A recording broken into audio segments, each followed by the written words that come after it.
Hello, dear listener. Are you all right? We're back. We're only going to talk about nonsense, really. This is our chance. We thought there's no games. We haven't done a podcast just over a week now, isn't it? What day is it today? Tuesday. Last week we did it. I was only there and I've completely forgotten.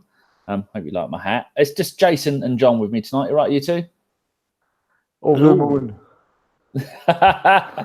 Jace needs tickling. He needs warming up. So if anyone's in his area, he can come and give me a little back rub and make him some tuna and onion sandwiches. He'd be well away with it. And Ellis is going to come and join us because part of the reason for doing this was just to talk a little bit about Movember and that Ellis is growing a porn star moustache and he's looking more like a deviant as the days go by.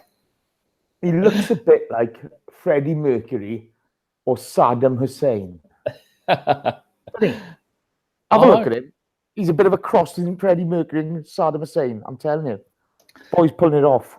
He's I don't like it. I expect him at any point to ask me if I want chips with that, and I'm not having any of that nonsense. In the chat box already, we got Ahmed, who has recently been walking around London dressed as a red London bus. If you look at his Instagram, you'll get that. Thunder Road is there as always, and who else is there? Jake Taylor. Ahmed has put a +18 show. Not anymore. No, that was the old way we used to do stuff. When an after dark would mean it would be a little bit fruity. Now this just means just talk about whatever we want. So this is going to be what Danny means is he's put down the wrong title for this show. I haven't because I put number 5 down. But I thought we'd leave it. Look, we've left it best part of 18 months since the last one. This is a slightly different direction because it'll just be us talking about whatever we're doing at the moment. So we're going to talk a little bit about football, a little bit about Movember, a little bit about my hunt for a mobile phone, which I'm having no luck with, and maybe some cat talk if Jason. No fucking cat talk. No mobile phone talk. No cat talk. Football talk. And Jason will still be shouting tappy tappy for no apparent reason at points that we won't be ready for. Taylor is already on it. A-Fly KJ is there. JP Young's there. JP Young. Is that a new person? Already, I've mashed the tappy, Jace. I love it. And so unlike the normal shows we do, part of After Dark is if you put a topic in there that you want us to talk about, just put it in there and we'll run it past Jason. And if he gives it the nod, or if he goes, oh no, fuck off, then it's a no. I'm afraid it's a no from Jason already. Isn't it, Jason? Not in a good mood, people. I do apologise. Yes, and you're understandably not in a good mood. But what things do we want to start talking a little bit about football, like we're ready to have done, like we do every week? Okay, here we go. Here's a question then, boys. Go on in. Your honest opinion now. Yeah. I know. Season so far, I know. Other than Liverpool and the Leicester game, points tally kind of impressive. Do you know what I mean? Yep. But performances underwhelming. Am I being harsh, or how do you see it? Go on, I'll jump in because I know Danny will be more positive than me. It was something I wanted to bring up actually. I'm like, have we improved that much from last season so far? I don't want to knock Emery because he has only been at the club a certain amount of time and it's not his squad yet. He hasn't got all the players that he wants, that kind of thing. So it's not necessarily a knock on him. Obviously, he does have influence on it, but like the defense is still, I'm still suspect about it. But is it personnel or is it training? Going forwards, we're scoring goals, which is good. But we scored goals last season, didn't we? Yeah, no, that's what I mean. So that's what I'm saying. Are we actually that much improved? So we've won the games we expected to. We've kept the really good home form that we had last season.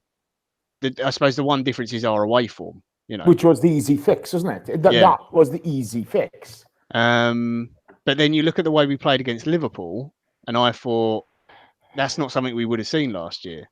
So that's definitely an improvement. There is like the system thing, which is different. I don't know. I don't want to cane Emery because I think he's done a decent job so far, but I don't think it's caning anybody. Look, let's be honest, okay? It's a tough ask to come in after the manager's been at a club for 20 years.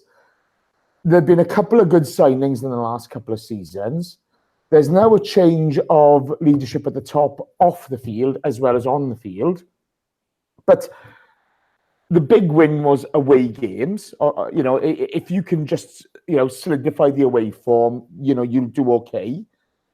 But actually, I thought our home form last season was more impressive than our form this season, whereas our away form last season was horrendous. But can we compare anything to last season, which for most of us was the worst season under Wenger, possibly one away win all season? But it's this kind of thing. You had Gav on the show a few weeks ago, and Gav said, "Oh, it'd be nice to have a final this season and maybe a semi."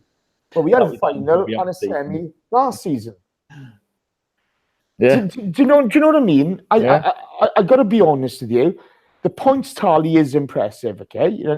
Coming in, but we've spent, we spent a few quid in the off season, and have we really improved?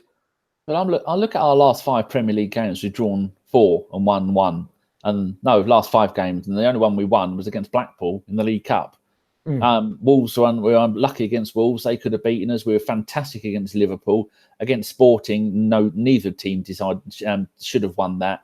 And against Palace, I think we had a hat load of chances, as did they, and that could have gone either way. But I suppose the old saying is a good team will play badly and draw, whereas a bad team will play well and lose. They don't say that at all, do they?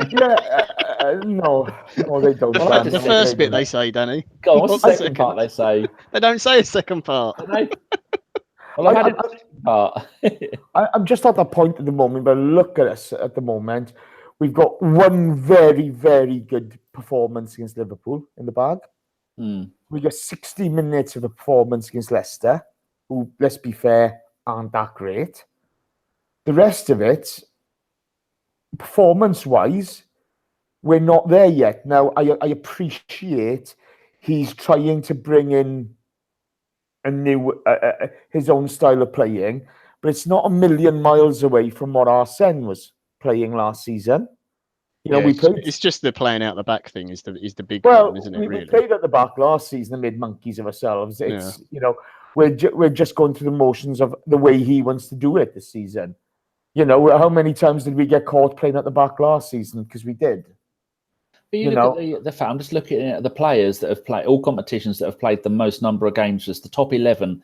Out of that top 11, only Torreira and Guendouzi weren't there under Wenger. So you got to take all the positives from it. Like I said at the beginning of the season, I take everything with a clean slate. We've got sometimes the defence will play well, sometimes the midfield will play well, and quite often the attack will play well until recently.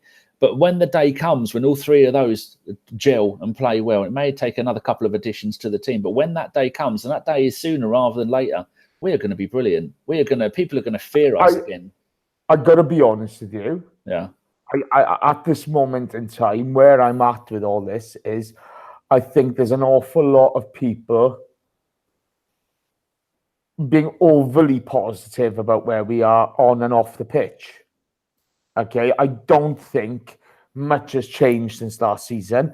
You've got to give Emery time. You've got to, he's got to have a full season to sort of settle in. I keep on hearing people say, "Oh, you've got to give him 2 transfer windows."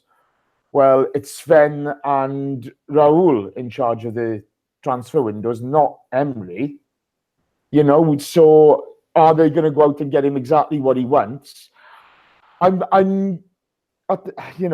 like Emery, I really do. But I'm just looking at this at the moment and I'm thinking, this is. I'm not sure if I should get too excited at the moment. I'm really not sure. You'd have said this at this point last season, we were all on our fucking asses and we were all angry and furious. If you'd have said this time next season, and then not that you can do time traveling yet, well, they could have done, but no one's told me. If you'd have gone, this is where we're going to be this time next year, would you be happy with it? Going from how shit where are we at the moment? Are we 5th in the league? Massive strides. We're 5th. Are we 5th? Oh, we're 5th in the league. 2 points behind the scum. And where were we last season? 6th. But it's not just a matter of position and points and results, is it? It's the whole mentality at the club, the way we're playing. I don't think the mentality has changed. I genuinely don't think the mentality has Mine changed. has. When we go 1-0 down, I don't think we're going to lose. I think people are talking a load of shit at times about this team. It's as if people are saying, "Oh yeah, and the team morale seems so much better." It's always seemed good under Arsene. They always got on. I think Corey Austin's just saying then patience needed. Yeah, I agree with you, Corey. I think patience is needed. I'm just looking at this thinking, you know, there's a lot of people talking as if there's been a sea change at the club, and I genuinely don't think there has. I don't think the start of it, though, hasn't there? So many things have changed. 32 staff that went in the summer, and then now Matey Boy's gone to Milan. That's 33, and then 34 because Kwame Ampadu's gone to Monaco. Everything, you can't just change everything overnight, but we've had massive strides. I'm so confident about the whole team. I think the attitude of the players seems different. Yeah, they don't roll over when something goes wrong. They don't. Whenever we've conceded a goal, they don't look like their heads dropped. Whereas last season, I think that was happening. I thought it happened away from home. I didn't think it happened. Yeah. But I think in the away games, if it was 0-0 at half time, you could see they were, they looked a bit desperate and a bit upset. And I don't think I've seen that this season. There are still things that worry me, though. Like, I mean, set pieces, defending those. I still think that organisation isn't there. Again, part of that maybe is down to personnel. Has our defending changed at all? We played 2 in the middle last season, okay, with Xhaka and Rambo. So you got one ball player and one attacking-minded player.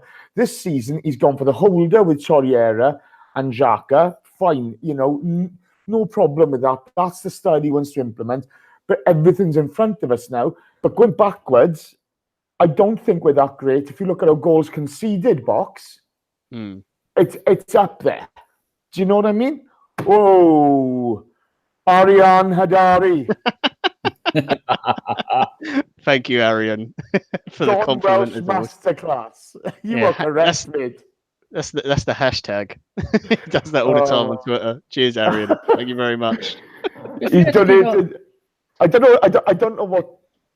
Canadian. It's Canadian. Yeah. Oh, I got a T-shirt. Send it to you, Ariane. Sorry, it'll be going up next week. I do apologise. But if you had to give the season a rating of what you expected from the new season, I think we're ahead of schedule. I'd give this season a 7.5. And if it wasn't for the fact that we can't seem to get all 3 departments clicking, then I'd say 4 departments because I think it's a department. Yeah, but I think if you're looking at it honestly, okay. Yeah. I think you look at points tally, you give a rating for the points tally, great. But actually performance, I don't think it's great. No Thunder Road. Yvonne, I haven't posted it out yet. They're over there. Sorry. Yeah, I'm very happy. What would you give it then if I said I'll give it a 7.5 so far? For points tally, I'd give it an 8. Okay, because we've only lost to Chelsea and City. I think that's very impressive. But as far as performance is concerned, I enjoyed the Chelsea performance, even though we lost. I enjoyed the Liverpool performance so much. Thought that was phenomenal. It was brilliant. And 60 minutes of the Leicester game. Performance rating, 5. John? Because I don't think we played great football. I think it's like a 7 all round. I could see maybe performance like a little bit under, like 6.5 or a 6. So I think if you we're probably, if you say par is like 6, like beating teams like Fulham and stuff like that, the kind of thing you expect to do. I know you should never expect to win games, but we should be doing that. We've done all of that, but like playing the way we did against Liverpool and getting a draw, I think that's a good result. I think despite the fact we lost to Chelsea on another day, we could have drawn or maybe even won the game. Well, you look at the chances we wasted that day. Exactly. So that's one good thing. I get Jace's point though. There are still things that I think we're this far in now, and I think defence still worries me a little bit. Again, I will come back to personnel. We haven't had a left back all season, basically. We've only had Kolasinac has been our only fit left We've back, had 6 left backs all season, and he's so been far. awful. Let's be honest. When he's played, he has been terrible. He looks Yeah. like one of the first ones to go out the door. We've still struggled to work out what exactly we're going to do with Ramsey, Özil, Aubameyang, who's playing where and what up front. Well, the thing is, Ramsey's going. You know, Yeah. That's it. That's the end of story. Okay, there's no way we can see him staying.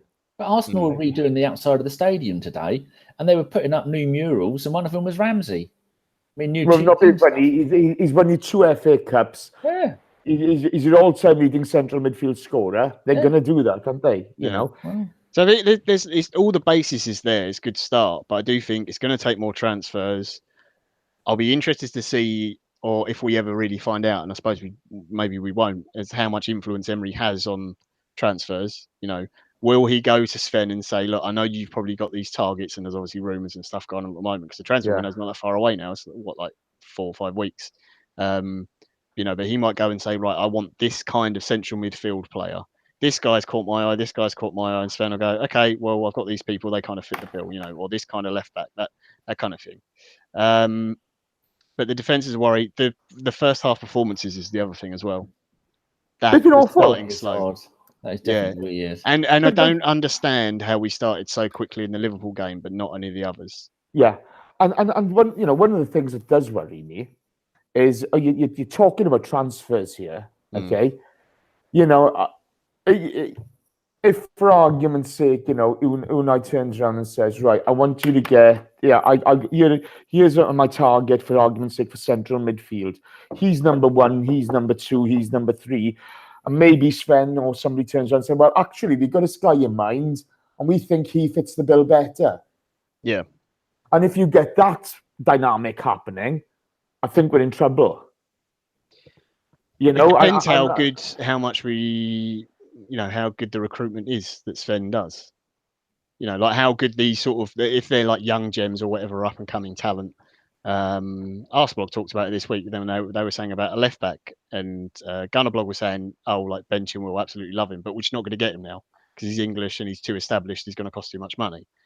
But if it was a season before, we could have got Chilwell because he was sort of a little bit unknown. And if we're going for a young player, apparently we did, and we didn't offer enough in the end. And he signed that new deal at Leicester, and he's kind of an established England player now, so it might be a little bit out of the price bracket. But if we're going for those kind of players, then you just have to trust that Sven and Raul, they've got the contacts and they know the people. My one worry is, okay, you know, I mean, look, you had Sven have real issues with Tommy Tickles at Dortmund. They couldn't stand each other.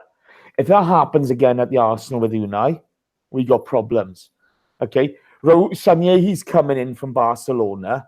Well, operating out of Barcelona is very different to operating out of the Arsenal. Right? So, you know, I hopefully these guys find a working dynamic which is really effective and positive, and they nail it. But I can see a few minefields ahead for us. I don't think it's as simple as, he's got history with Barcelona, he's going to work at the Arsenal. I think it's a lot like players and managers where, you know, you find the club which is the right fit for you. Do you know what I mean? It doesn't always work out. Yeah. Some players will be, 9 out of 10 at one, and then they go to another club and they just fall flat on their face. And I can see the same for, for Raul, Sven, and Unai, to be fair. Yeah. But, you know, if I'm looking honestly at performances this season, I don't think, when you look at the amount of money we got out on that pitch, when you look at the quality of player we got out on that pitch, if you're telling me that our performances have been great, I'm saying bullshit. I don't think our performances have been great. I think the way we found to win has been good, but I think performances, not at all. It's been very patchy. The Leicester game is the prime example of it. You know, you come out of that game and everyone's raving about Özil and his performance, and for that 60 minutes, he was unbelievable. It was great. It was absolute joy to watch, and everyone knows who listens. You know, I'm not a big Özil fan, and I think he's very overhyped and stuff, and he disappears. But in that game, he was marvelous. But for the 30 minutes before that, we were really struggling, And, let's be honest, if it weren't for the fact the ref did us a favour, Yeah. Leicester would have had a penalty and we would have been down to 10 men because Rob Holding would have been sent off. And it's a totally different story. In the end, you come out of the game, no one's mentioning Rob Holding and the handball and maybe a penalty and everything else. And it's Mesut Ozil, unreal performance. Sorry. I just need to qualify something. Krishan Pandya has just turned around and said, how can you expect a full performance 6 months into a new era? Krishan, I'm looking to see a development in performance. Where after the Liverpool game, I thought the Liverpool game was brilliant. I thought it was a fabulous performance, okay? I thought it was excellent. I thought for 60 minutes against Leicester, we were superb. But Wolves, that was an embarrassment, okay? It was an absolute embarrassment of a performance. And, Sporting Lisbon wasn't any better. Now, okay, you got two separate teams. One's a thrown together team. But the team that took the pitch against Wolves, and for all people said Wolves are a great team, they're not really, are they? Second half, they were shite. Yeah, but when you look at the progress that we've made, that this season, all four departments of the on-field players, they've all had outstanding games. Whether it's, even Mustafi's had a great game. So if you divide it up into the four sections on the pitch, I know we did that last season, but this season's a new manager, a new everything, and we're working towards stuff. And I look at it and go, yeah, it's just a matter of time until it clicks, and occasionally you'll get the midfield and the attackers clicking like they did against Fulham. But I don't see a progression in our performance. Well, I do. John, do you? I think the midfield, as the season's gone along, has got better. Yeah. When Torreira came in more regularly and partnered with Xhaka, and yes, Xhaka's made mistakes, so has Torreira, and they've been slips. Everybody has. That's part of football, isn't it? But I think overall, the performances in midfield have improved from game to game. Okay. I do think there's been occasions where it's not been the midfield's fault, but I think Emery has tactically got it wrong. Like in the Wolves game, I think he got it wrong and he didn't really help those two out in midfield with the way he set the team up and told them to play.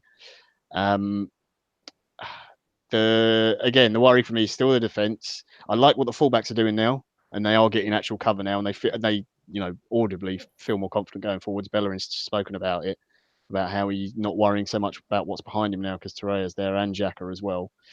Physically as well, Jovi's just mentioned it, and someone else did earlier in the chat as well. Apologies. We look fitter than last season. Yeah, I think that's the one thing. We don't look as good, perhaps technically, like moving the ball around. And obviously, at times last season, we were absolutely dreadful. We couldn't find a 5-yard pass. But that's making Mesut look really bad at the moment. Yeah, but there were still times where you still saw the beautiful football and everything. But I think we've looked more functional than flair this season. Okay. I find it strange, I just felt that over the last few games, our performances would improve. Do you know what I mean? We would see that progression. And the Liverpool game was phenomenal, brilliant. I really enjoyed that performance from the off. To say that Nuno did this tactically against Wolves, I think that would be fair. But it's going to be interesting over the next few games to see how we perform. Bournemouth will be interesting because they're sixth, aren't they? They're only 4 points behind us. They're having an amazing season. They're having a very good season, and oh God, I forgot the bloke's name. Manager there, what's his name, Danny? Who's just swigging your coffee? Eddie Howe. Eddie Howe, that's it. Yeah, he's decent and he likes to play football. So we'll see what happens there. Next Arsenal manager at some point, but I think we can all agree that the position, the new way we're playing football, the new Arsenal isn't working well for the likes of Ramsey and Ozil because there isn't that spare midfield free role now because we've got one covering the back four, and then we've got one getting the ball and passing it around, and he seems to like Xhaka for that second role. I just don't think we've got the personnel in certain areas. Like we don't have the only left back we have is Nacho. Who, don't get me wrong, I love Nacho, he's great, but I'd like to see someone younger brought in and Nacho be the backup in the way that Lichtsteiner is. He's very reliable, can do the job. If Monreal would have played all season, we could be things like that. Is why we're not doing as well as we could do. So you take into consideration things like that, and the fact that the first part of the season we had Czech learning how to play out from the back, which wasn't working at times. Yeah. And then we've got the thing like you're saying with the fullbacks now having more range and also having no real wingers. And we saw the season started off with Aubameyang playing up front and then Lacazette cementing his place and Aubameyang coming off the bench and doing well. But when Aubameyang starts, he doesn't seem to do as well. And plus, we've only got really width down the left-hand side because Mkhitaryan doesn't really give us it down the right-hand side because, as it's been pointed out before, his best position probably is the number 10-ish role. But we can't put him there because we've got Ozil there. And Ozil doesn't like to play out wide, although that's how he made so he's so brilliant at Real Madrid by playing out wide right, wasn't it? Yeah. I think the thing is that it's been individuals improving or playing consistently well this season more than it has been the team. And those individuals have been high. So I think like Bellerin has been, for the most part, has been pretty consistent. One of our best players. Torreira, when he's come in and been in more regular, I think it's been consistent. Iwobi has really improved. Yes, he's had his little slips here and there. I think Lacazette as well. Not on the score sheet as much as Aubameyang. And yes, Siam asked there, do you guys think Alvarez spoiling the balance of the team? I do think that's an issue. Yeah. We are playing a guy who's a striker, it's not left wing, but he's playing the left hand side. But you can't argue against his goal return. But a lot of those have been coming from off the bench, so I don't think that balances the team. I think trying to get Ozil in the side, if you do that, then you have to have much more disciplined wide men either side of Lacazette, and I don't think Aubameyang is that. Losing Danny Welbeck is a big loss as well. Even Welbeck wasn't really the answer, was it? Just because I like him. You play in all those positions. I think it's the fact that if you, as a manager, say to Danny Welbeck, okay, today you're going to play on the left hand side. When we haven't got the ball, I want you to be this far away from your left back and this many yards inside. He will do that all day long for you. No, he's not the exciting flair player or whatever else, but he's going to give much more balance to the team than, say, Aubameyang is. Now, he's not going to give you that explosive goal threat and all those kind of things. But in terms of balancing the squad and making it more, again, it goes back to what I said earlier, more functional than flair. I think that part of it, it is the big difference. So that's why I think that I think you need. Let's say we go through our squad, and you look at players and positions. Central midfield, we haven't really got anyone. If Torreira or Xhaka, one of them gets injured, yes, you can play Ramsey in there, but Emery clearly doesn't want to, and he's going anyway. So it's a very short-term solution. Elneny, okay, there's reports about him being sold, and maybe that happens, maybe it doesn't. But let's be honest, he's no wonderful footballer. Yeah, Well, he gives you solidity, doesn't he? He's a £5 million buy. Yeah. He just gives you up and down. Yeah. He is a proper. Okay, well, let me put it this way, Jace. Would you say he's a squad player? But when you consider the fact, let's say a team like Everton, would he get in Everton's first team? No. So if someone who can't even get in Everton's first team, should he be good enough for us to be a squad player? Yeah, but he is, and that's just a fact. Yeah. But what I'm saying is, you lose one of those two in central midfield, it's a huge drop in quality. Yeah, for the style that Emery wants to play, pinging those balls, he's going to go Guendouzi next. Yeah. Okay, who likes it all in front of him, and what have you. After that, you're back to last season, aren't you? Yeah. But again, this is the manager's job. If he does come up against these injuries or what have you, he has to find a solution. Now, how he goes about finding that solution is down to him. Okay, it's exactly the same as with the full getting the width from the full backs. Everybody can have a popper of centre backs, but they've had zero cover a lot of the time. They've been attacked at pace from all angles, and that causes that causes confusion. I'm just looking at this. I'm thinking, at the moment, okay, so I don't see the progression in performance so far. I don't think it's been that great. I think with the quality of squad we have, we should be a bit further along. But as it has been pointed out, it's not going to change overnight. But it's down to Emery to work with what he's got. And if Raul and Sanyehi are in charge of transfers, this may be a recurring theme for him. We're going to give you this. Do your best with it. Yeah. Well, we have to see. We don't know what's going to happen with the money and everything else because of Kroenke. Obviously, now 100%. You're not going to see exactly what's going on behind the scenes. So just have to kind of wait and see. I think people need to almost right off January transfer window anyway, because I can't really see us spending money, to be honest. But there's that one kid, isn't there, from Villarreal, that Pablo Fornal. 17.8 million buyout clause. I mean, is that a thing? I've never seen him play. No, I don't know anything about him. I've never seen him play, but look. So, are you honestly telling me we're going to go out and buy an attacking midfielder when we're not getting the best out of Ozil now? Well, I've got no idea. That's why I asked. But when he may be okay. Oh, okay. Here's a good question for both of you. Yeah. Have we actually got any players who can play on the left or right hand side of Lacazette? I mean, actually play it well, not just you're getting lumped in there. Other than Iwobi and a young English kid who's currently on loan in Germany and smashing it up, because I don't see anyone else in the squad who can actually do the job properly. Because Aubameyang isn't.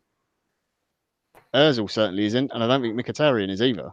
Oh, I think Mkhitaryan gets a bit of a hard. Yeah, but it's not his position, though, is it, Jace? Come on. No, it may not be, but he's played wide right for Dortmund before, so it's not thing. I just think that's part of the jigsaw puzzle that kind of Emery's trying to figure out at the moment, how to get the best out of these guys. I think everybody has a pop at Mkhitaryan, but the drop off in performance kind of from on that right hand side from the Liverpool game to the Wolves game was stark. Yeah. Okay. Now, obviously, we look at Iwobi and he prefers being on the left hand side. It's a struggle for him on the right hand side. So it's it is difficult. That's not making excuses for him. He had a stinker against Wolves, but it's going to happen. But I do like Mkhitaryan's link-up play. But again, he needs to find consistency, doesn't he? He's hot and cold. He's hot and cold. The one player who I think has been consistent all season is Lacazette.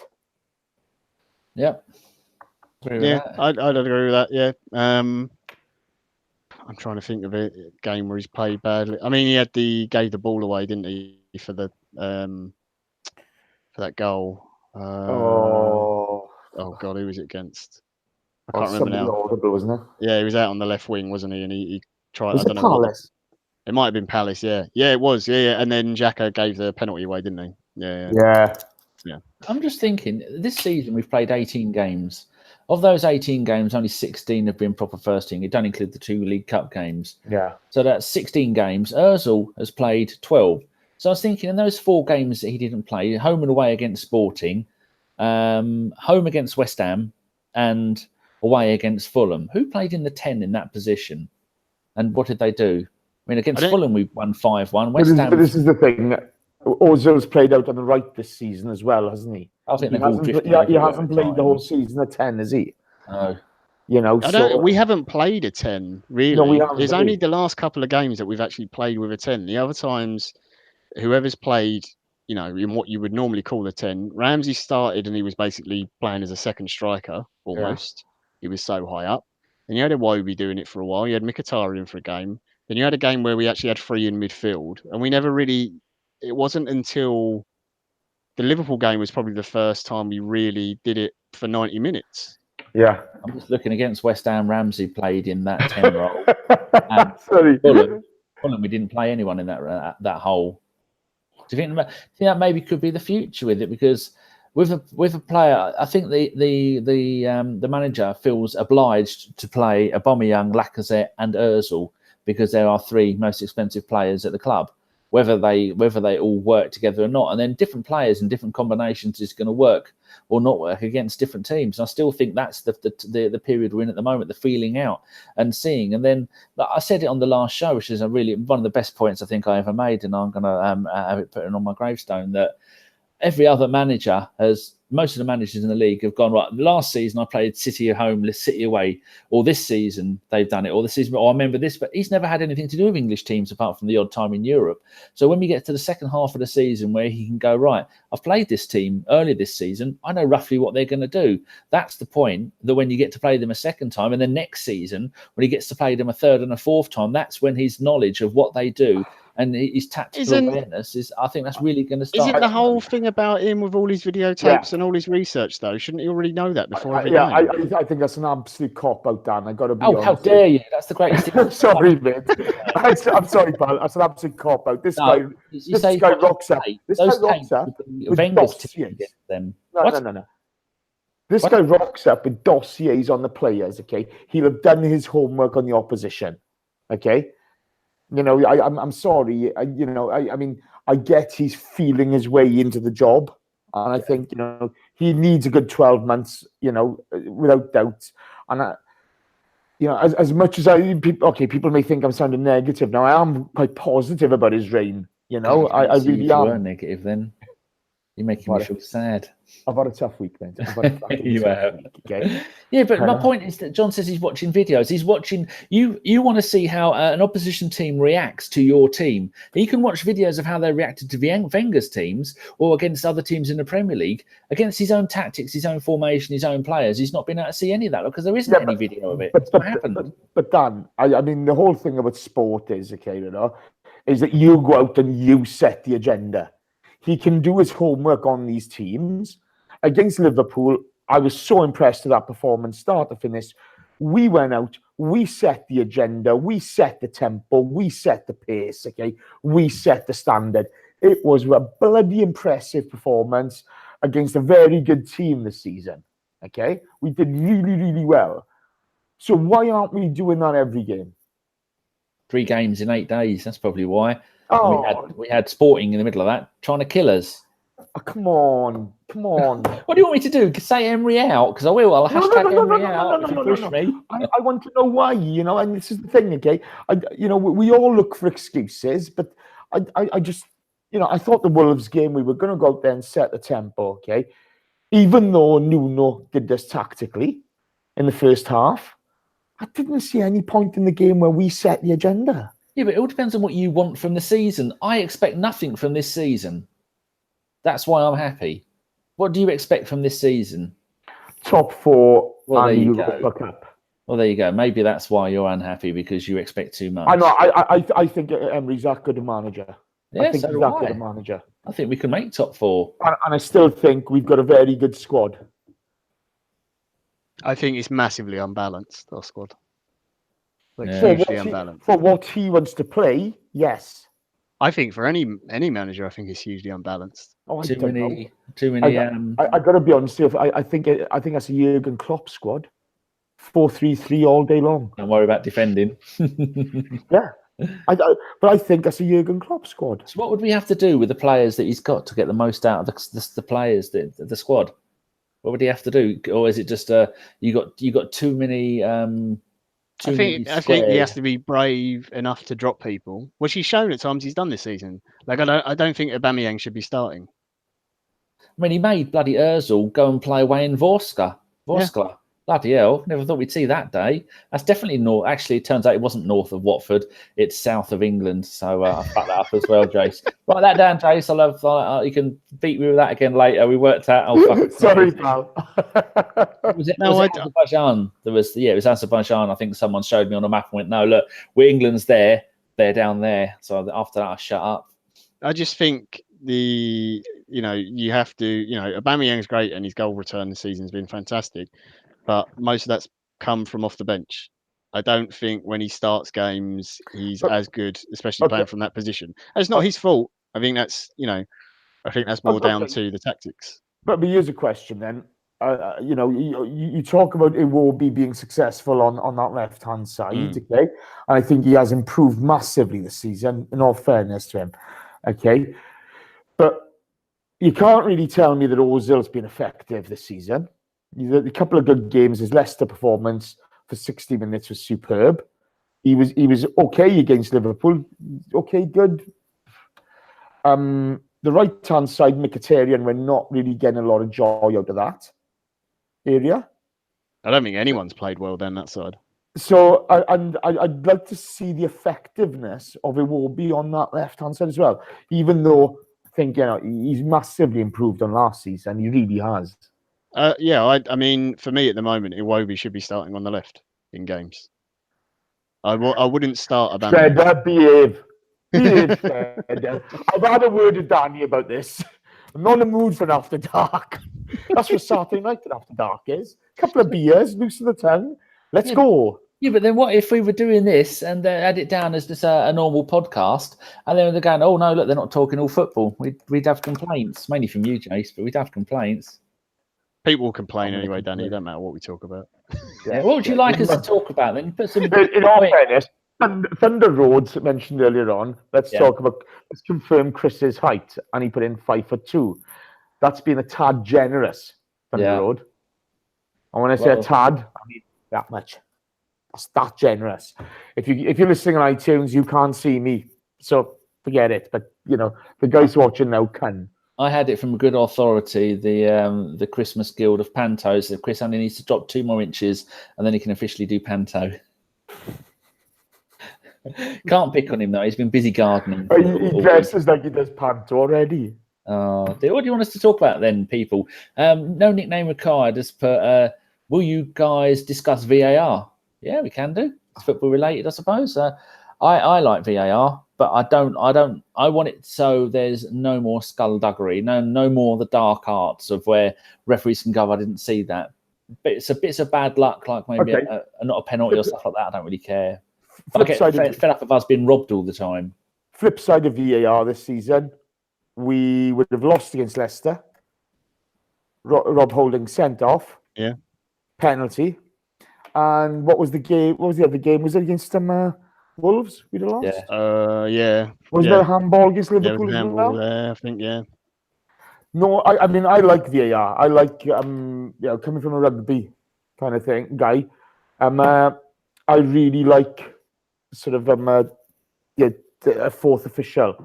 But the way football does it, I'm not impressed. I think the way they did it at the World Cup was fairly successful. It's gone down pretty well in Italy. Yeah. The Germans haven't taken to it quite as well, but they've had some really bad decisions. Like, obviously got it wrong decisions. Didn't have one where they had to make them come back in at half time? Genuinely dreadful. I think there might have been some sackings or some disciplines for some of those referees. So as long as it's done to the same standard as, say, Italy in the World Cup, I don't have a problem with it because it's all agreed in principle for next season.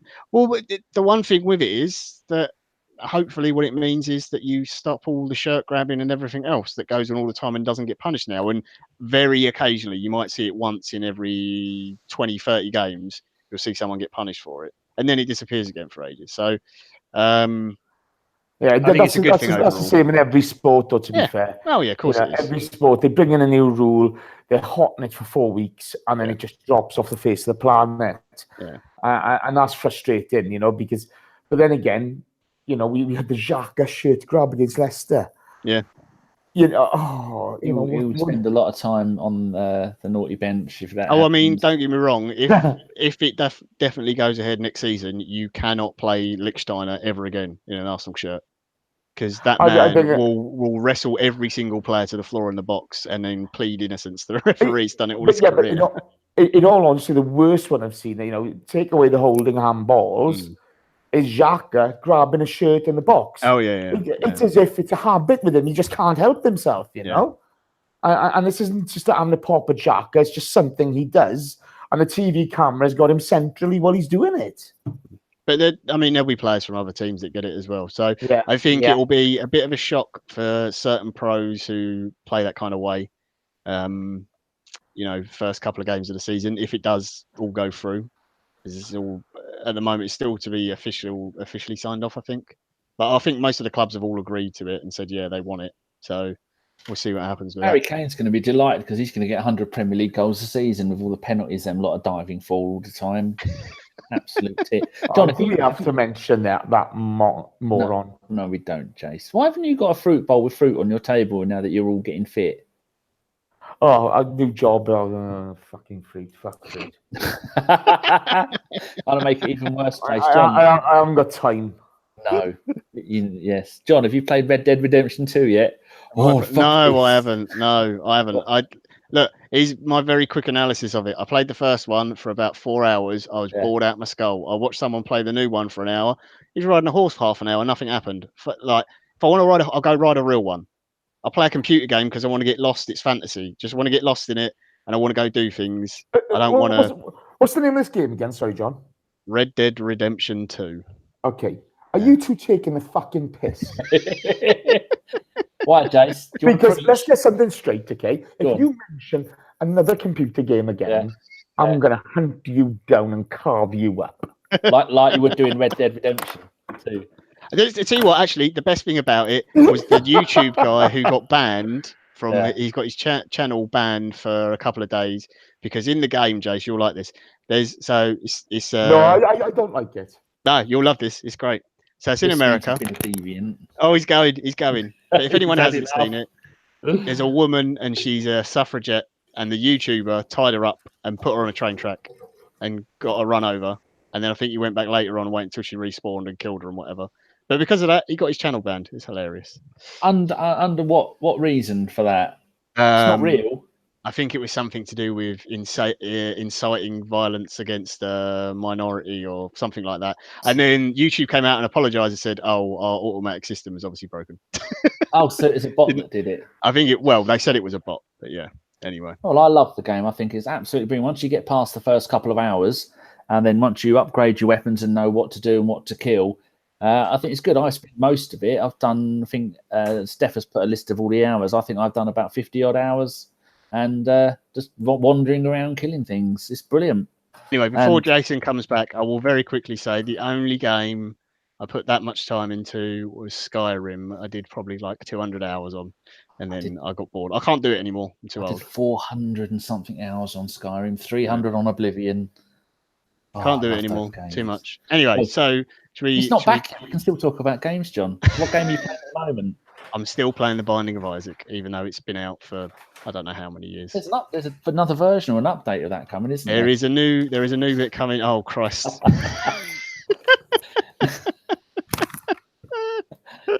I didn't have a Coke box.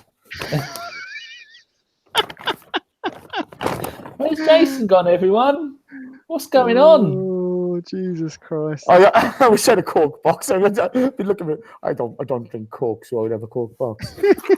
You can't have Coke anymore. You're getting fit. We can go back to football now, Jace, if you like. Jace, have you ever played any computer games? Yeah. What was the last one you played? I play Golf Clash when I'm bored. Who? On my phone. Games you played on phones. Oh, the last proper computer game I played was Tomb Raider. Sexist. Not allowed to play that stuff anymore. Oh, I loved Tomb Raider. I fractured my spine, so I was home for 3 months, so I had to do something, didn't I? Oh, I never played Tomb Raider. I guess he's Pong, Jovi. Wow, the daggers there. Jovi, you are dead to me. Dead to me. Right, so what things would you like us to talk about then? People I've got some questions from the chat that are actually football related that I grabbed earlier. Go on then. So no nickname required asked, in short, are you glad that Gazidis didn't have it his way and we didn't hire Arteta? Yes. Yeah. John, absolutely. Really? Are you want Arteta? No, see, my answer to that would be I won't know until I see him as a manager. So I reserve judgment. The one thing about the Emery appointment was, okay, Arteta would have been on a hide into nothing. I said this at the time, okay? You know, it's a massive gamble, okay? If it pays off, you know, he's a genius, okay? But I think the chances of it paying off are 1 in 10. Whereas Emery comes in, he's a good, solid manager. As much as, you know, we've been talking about progression and performance, I'm being harsh on him. Do you know what I mean? Because I think he is that good a manager. We should be a little bit further along in the performance stakes. But I think, you know, you brought in a guy who knows how to win things. He understands how to handle big egos, because Aaron Ramsey's ego is fucking massive. You know what I mean? And, you know, he's a guy who knows what style of football he wants to play. Now, you know, what that means for the squad going forward and individual players is by the by. But for the good of the club, I think he was exactly the right manager at the right time, because I think the pressure on Arteta would have been massive, and I think it would have been either been on a hiding to nothing. I'll reserve judgment until I see Arteta as a manager. It would have been a huge gamble to do it. Oh, agree. massive. But let me put it this way: if Arteta, regardless of performances, if we're in the same league position under Arteta, which you will never know, you can't ever know. I'll be if far we more were, impressed. I'd be very impressed. Yeah, and I'd be like, all right, yeah, fair enough. But yeah, the Drift MC says, "Is it me or is Unai Emery actually Count Dracula?" No, he's Count Duckula. Slightly different. It is quite. I mean, he doesn't even try to hide the vampirish mannerisms that he and I love has. him for it. I love him for it. It's brilliant. He doesn't care. It was one photo of him just hovering. If he even forgets that he shouldn't be hovering, standing there. I love to count. We're going for all the cheap shots tonight, guys. I don't think there might be some people who are listening to this or in the chat box, Jace, who aren't old enough to know who Count Duckula is. So, get a grip. Get a grip. Fucking don't know. Fly KJ did ask earlier as well. Do people think Welbeck deserves a new contract? Go on, Danny. What do you reckon? Can't be sentimental, can we? That injury is terrible. He's not going to play again this season. And then we're having a player that can. We've got too many players that play in too many positions. It's not a football manager. You can't just go, I'll have 11 players and each one of those 11 players can play in every position. We need people that are dedicated wingers. His main role with us is going to be a winger, and he's not a proper winger. So we need to, plus the amount of money that he's on. What's he on, 80, 90 grand a week, something like that? I know money, it doesn't bother me. I don't pay it. But if we are going to spend that kind of money, then I don't want to put it on someone. Every season he gets an injury. He's not a prolific goal scorer. He runs his arse off. How many goals he got this season, Dan? 5, I think. Yeah, it's 5 this season already. How many goals has Lacazette and Aubameyang got? 8 or 9. 7. I think Alba's is on 9, 8 or 9, and Lacazette's 7 maybe. Okay, so his look. I think the Welbeck thing all depends on how much money he's going to want. Yeah. How his rehabilitation goes. Okay. And it's all going to boil down to outlay on him, because if he's only on a pay-as-you-pay deal, a pay-as-you-play deal rather, then it's not a bad signing. He's a solid competitor. He gives you something, okay? Well, apparently Emery's a very big fan of him, and all the talk is that the club are going to offer him a new deal. That's all the buzz at the moment. Who says these things? I thought everyone who used to leak stuff has been taken out the back and shot. Well, Gazidis is gone now, isn't he? So maybe they're all leaking it again. All the talk is anyway that and that was also from Ornstein as well. So that's from the Oracle. A new contract until we know how bad his how well his rehabilitation goes. Okay, he's younger than I thought. I thought he was almost 30. He's not. He's 28 next week. 28. Okay, but the thing is, if you're giving a guy a contract just after he's had such a bad, what is the official prognosis on his injury? Fucked, I think. Is that the technical term? Broken ankle. Finished. But my point would be, it looked like a dislocation and break, okay? I'm no doctor. It's just what it looked like to me, okay? But if you're giving him a new contract after dislocation and break like that, then fuck all has changed since last season. Yeah. And that for me would be a massive issue. You got to look at it and say, look, Danny, we want to support you, but let's see how well you go. I'll go then. Because the thing. Hold on, another question for you. Joshua Page says, how many more years until Corporal Jenkinson gets a testimonial? I think it's 1.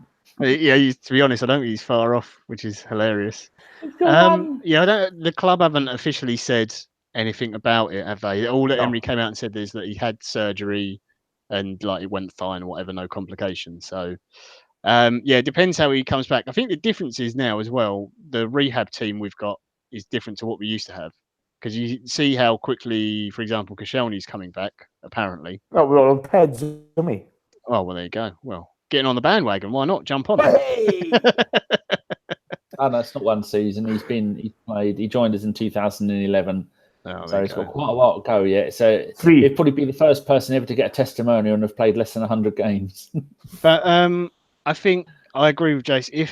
If he always stay on the same money, but the caveat is you have to hit a certain number of games to get all of it or whatever, and that's a bonus to top it up, kind of thing. Then I think I would keep him just because he is so good for the squad, like as a squad player, because he is so versatile in the positions he can play. Yeah, I love him as a player. Okay, yeah. If only he had that dead eye for goal, he'd never have left United. Let's be honest. But you look at his effort, his willingness to get forward, his ambition in the way he plays. He's very experienced as well. He's won all sorts of things, isn't he? So Champions League, Premier League titles. Yeah, he always played the big games for Fergie. Yeah. And it amazes me when people turn around and say, "Oh, he's not good enough for us, but he was good enough for Fergie." Mm. I think sometimes the way we look at football is a bit screwed up. We look at what we want to see rather than what's in front of you. But it's gonna be interesting to see how his rehab goes. The one thing he'll be working hard in rehab to get back to full fitness, and he'll do exactly what he needs to do. So good luck to him. But I for whatever happens with him, if he doesn't stay at Arsenal, I hope he goes on and manages to has a decent career somewhere else, if that is the case. You've had some criticism, Jace. Grant Wilson's put, Jason is a bullshitter. Deadeye for goal, but you won't play Red Dead Redemption 2, where Deadeye is an actual feature of the game. Sorry, Grant. I thought you said R2D2. Like KJ says, would we take Gervinho back now that he's a goal-scoring legend for Parma, banging in goals against everyone? The forehead has returned from China. Oh, dear. No, I would not take Gervinho back. He's only 17, though. Here we go. Okay. No nickname required asks. Question to the panel. What are your thoughts on the FA's plan to limit the number of foreign players even further to 12 per team? The foreigner, are you including the Welsh as foreigners? I'm a foreigner, aren't I? You are? I am. Yeah. You're only on here to make our numbers look good. Cheers, Brendan. Thanks for joining us. Take care, bro, and thanks for the like. Cheers, Brendan. I think something has to be done. They've got to look at the loan system as well. Got to do something about that. But there's no point us changing our rules to make it so we have to have more players from the British players, because if other countries aren't going to do it. You look, they brought that law in Italy, that change in Italy a few seasons ago. You can have as many people on the bench as you want, and that's probably completely devastated their lower league, their youth football, because you're never going to have any decent players playing for them. Because if you're playing on a Friday for the youth team and on a Saturday for the first team, they're going to go, well, no, you're on the bench on Saturday with 30 others. Sometimes you have 10, 15 players on the bench. So unless the whole of Europe does it, but then the other leagues all so corrupt, they're never going to do it. Much like someone put something about, I think our very own Shredder put something about FFP that I should go back and find, and then we can read it.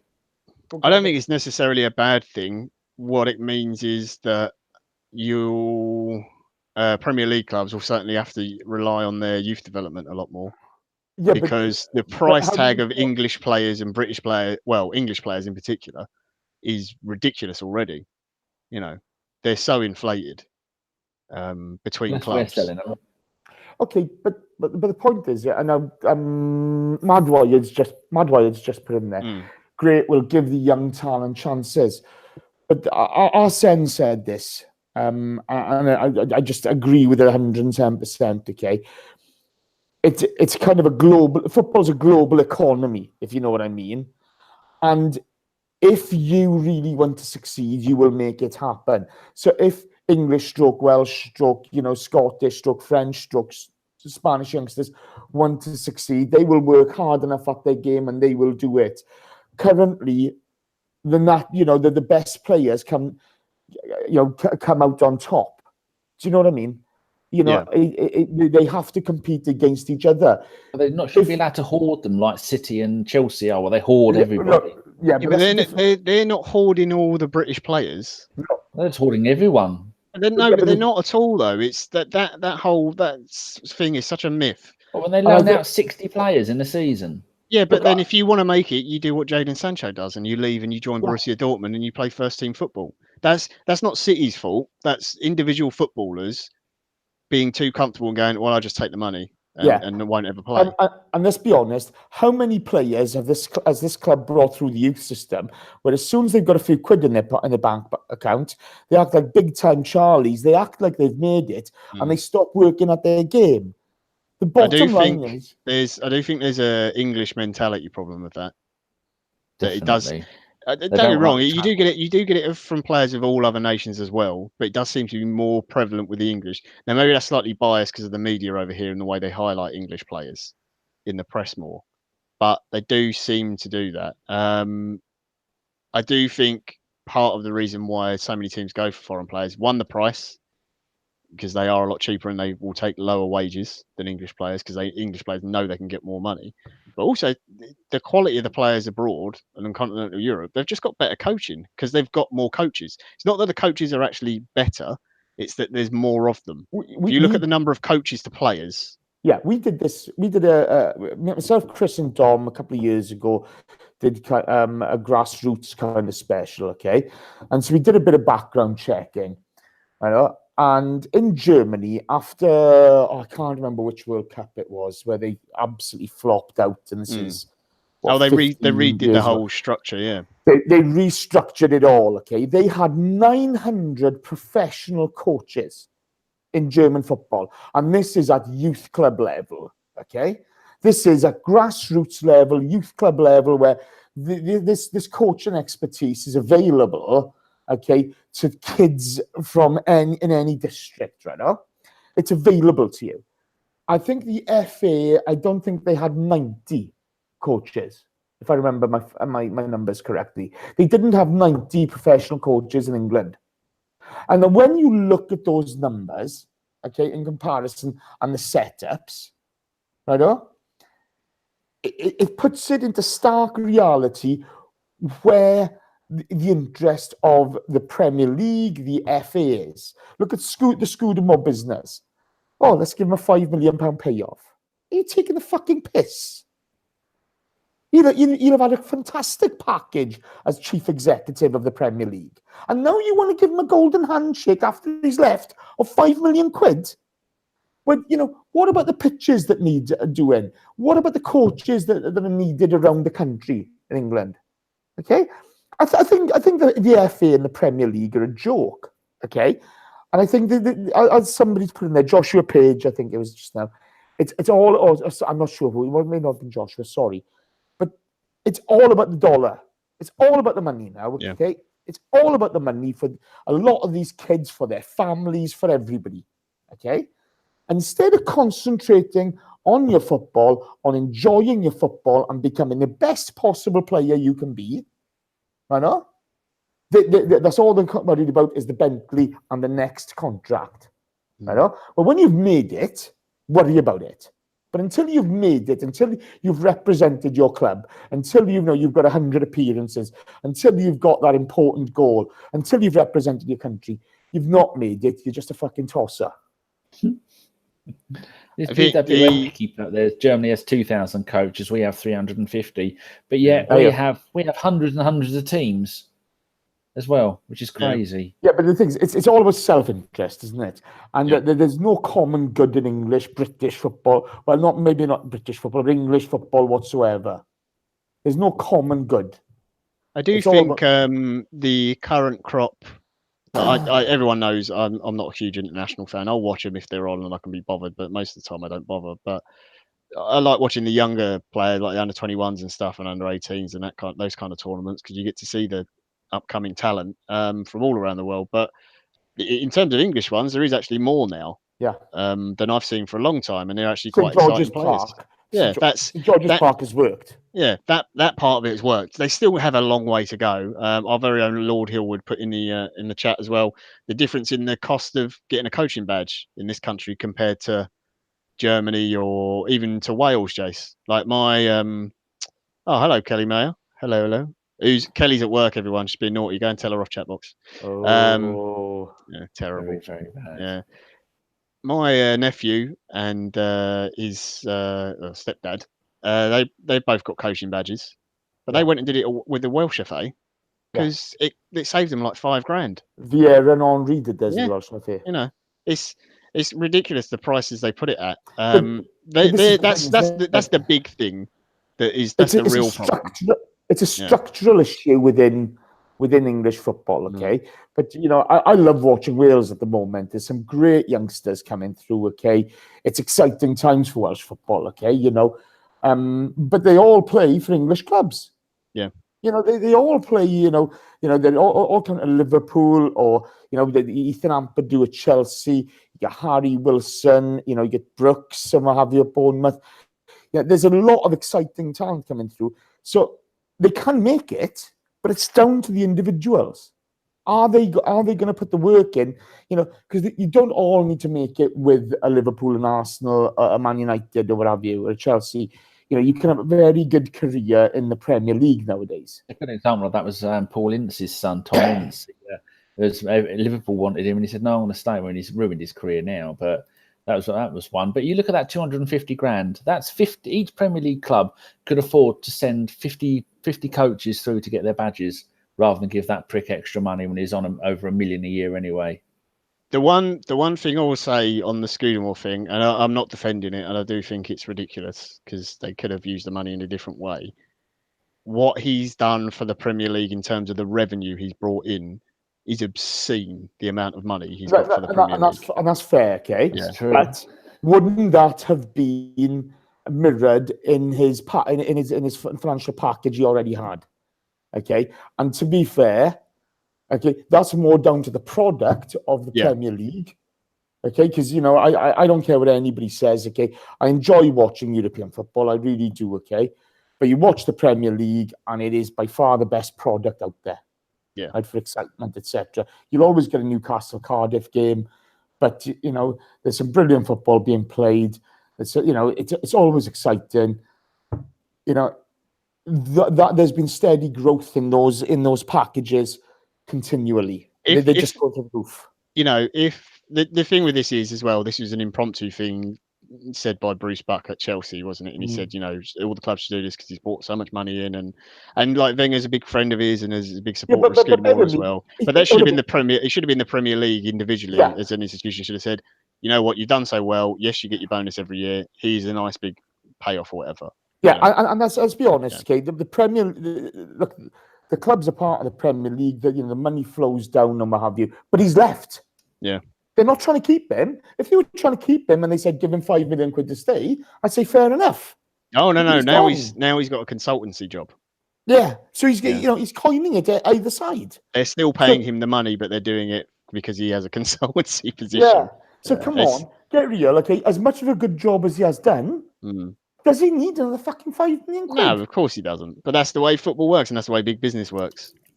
It's a boys' club, isn't it? You know, and let's be honest, if they do make that payment to him, then shame on them. Yeah, shame on them. It was nice to see there was a couple of clubs that refused to make the payment. They said they're not going to pay it. I think it was only 3 or 4, wasn't there? Yeah. I'd like the letter for them. Dear Richard, go fuck yourself. Anyway, our shredder put a bit in earlier. He says, FFP. He says, is it a case of when a team gets caught and not if? Seems like almost each team is doing things to get around rules, and would it change your support of Arsenal if we were implicated? We seem to be one of the few that isn't. Isn't there that someone offered a club a way around it via doing the youth players with offshore accounts for them?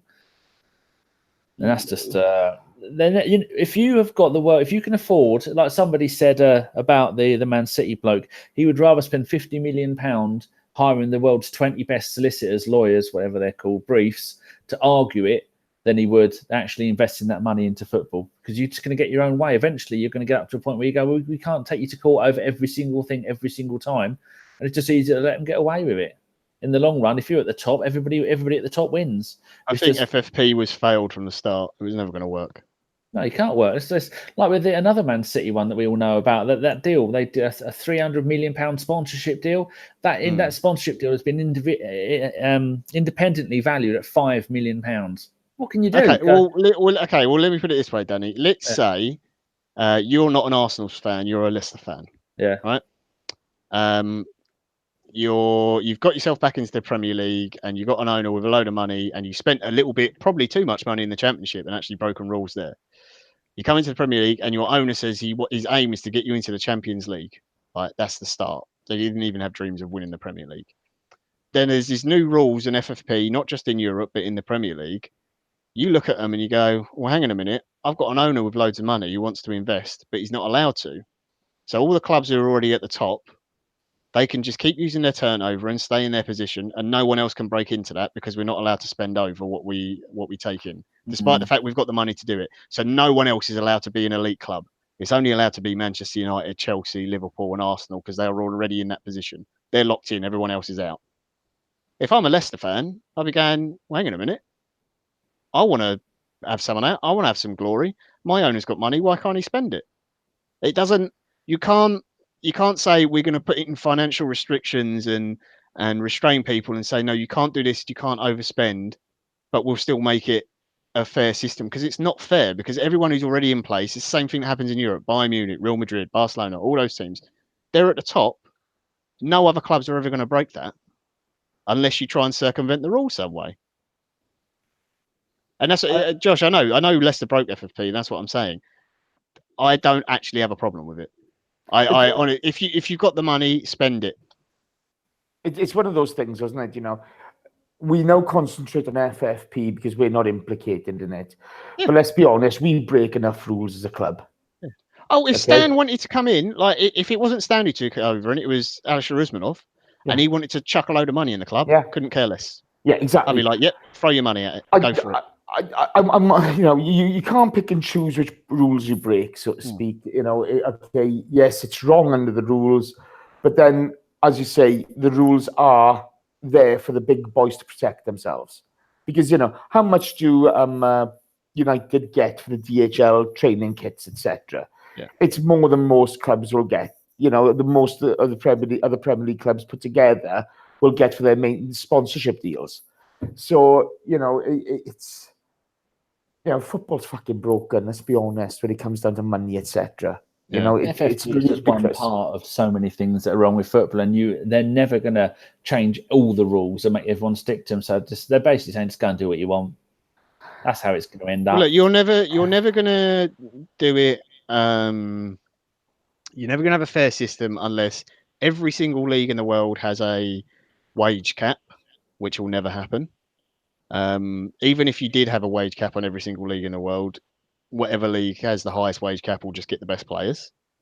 Yeah. And, you know, they won't go anywhere else. And also, if they don't like it, like Barcelona already do and Real Madrid, and maybe we haven't been named in it, but I'm sure that we might have said a couple of things, they'll just go to UEFA and FIFA and go, well, you know what, we'll just break off and have our own Super League and see how much TV money you get when when people aren't paying to watch Real Madrid, Barcelona and everyone else. And that's all. They can use that, and that's their tool to threaten, and they get what they want. And that's the way it works in football, works in every other sport. It's the same thing. Where do we see this going, though? Where is this going to end up? If I'm not saying you're wrong, because what you're saying is right, and everyone, if they could, they would. It's like when you see someone jump an orange traffic light, you go, "You fucker!" You come up to an orange traffic light, you think it'd be all right. I'll do it. Everyone else does. I think what will happen is PSG will get some more sanctions. They already had a squad size restriction, didn't they? Last season in the Champions League, I think it was. Man City might have done, maybe. Yeah.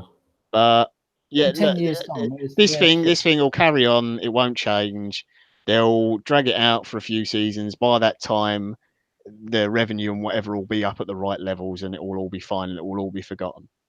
You're talking about an institution where, Qatar has got a World Cup and people are dying building stadiums. You know, they're not going to do anything. The day football died is the day Qatar got the World Cup, and it's going to be held at Christmas. It was done well. It was done well before that. Look at bloody the World Cups in the 30s in South America, and Italy won them. They're all bent and crooked as well. Look, I'll jump about and scream about how many World Cups Italy have won and stuff, but a couple of them aren't genuine. Look, let's be honest, Kate. You know, when FIFA itself is so corrupt, etc. You look at the boys' clubs at the Welsh FA, English FA, you know, and FAs all around the world. You haven't really got a hope, have you? No. You know, I got to be honest with you. I'd love to be a member of the FA. I'd take every brown envelope on all. That's it. Everyone always slags it off until you're in that position and go, 100 million? What? Yeah. All right, yeah, go on in. I'll say no more. Free holidays. Square Free footballs holidays, for everybody. Yeah. Crack on. You want to give me a house? Where do we see this ending up, though? In 10 years' time, where's football going to be? Is it just going to be Man City going, what, you spent 100 million on a player, we'll spend 200 million? It's no different now to when George got sacked. You know, it's just on a different level. Okay? You know, the brown envelopes George was accepting, okay? You know, the buns he was accepting. Everybody else was doing it as well. Everybody else. It was rampant throughout football. Let's not make it, you know, he's just the one who got caught because people were unhappy with him, okay? But, you know, it was rife throughout football. Football's always been corrupt. Sport's always been corrupt. You look at the betting scandals, stuff like that, okay? And all the players that if Rennie Harg had anything to do with anything, like when we got Paul Iderson and John Jensen, Diggy Johnson, other players. You look at the Italian football scandals, you know, Paolo Rossi, etc. Okay, you look at the banned by the league. The Italian FA banned him from playing league football. When but you can come back for the World Cup and help us win the World Cup. Exactly. You know, you look at the tax cases in Spain, etc. Okay, you know, you look at the farmer crisis in France. You know, it's ridiculous. You know, where are we going to be in 10 years' time? What's football going to be about? Because it's just going to be further down the line, isn't it? They're just finding new ways of doing it. Will someone come in and stop Man City from dominating? Because Liverpool are giving it a bloody good go. Yeah, but if this doesn't work out, then they're not going to have any more money to go here, have another 300 million and have another go, are they? Look, it's just the way it is, mate. Okay, you know, if I could change it, I would. Right? But, you know, for the likes of Abramovich, for the Mansours and what have you, buying these football clubs, you know, same as it with PSG, it's a detoxification of their brand. They think they have an out if it goes tits up back home. Right? You know, and they're prepared to spend money on it. It's a little bit of bling for them because they've got the cash to spend, okay? If you and I could do something about it, great. Right? Let's do something about it. But are you going to stop going to the club? You know, because let's be honest, the only people who get screwed over are the fans. You look at ticket prices nowadays. You know, you look at the price of kits. 3 new kits every season. We're the consumer and we're the product. We pay both ends, and we're stupid enough to do it. Yeah, I do think there will be the way people consume football will have to change. But you look at it now, it'll go down to these internet providers, won't it? You know, you'll have Google supplying it for one game for one club or blah, blah, blah, blah, blah. You know, but look, it's just the way the game will evolve and the way people screw it over and do dirty deals will evolve as well. You know what I mean? When you look at Mendes and Raiola being so powerful within world football, you know something's fucked.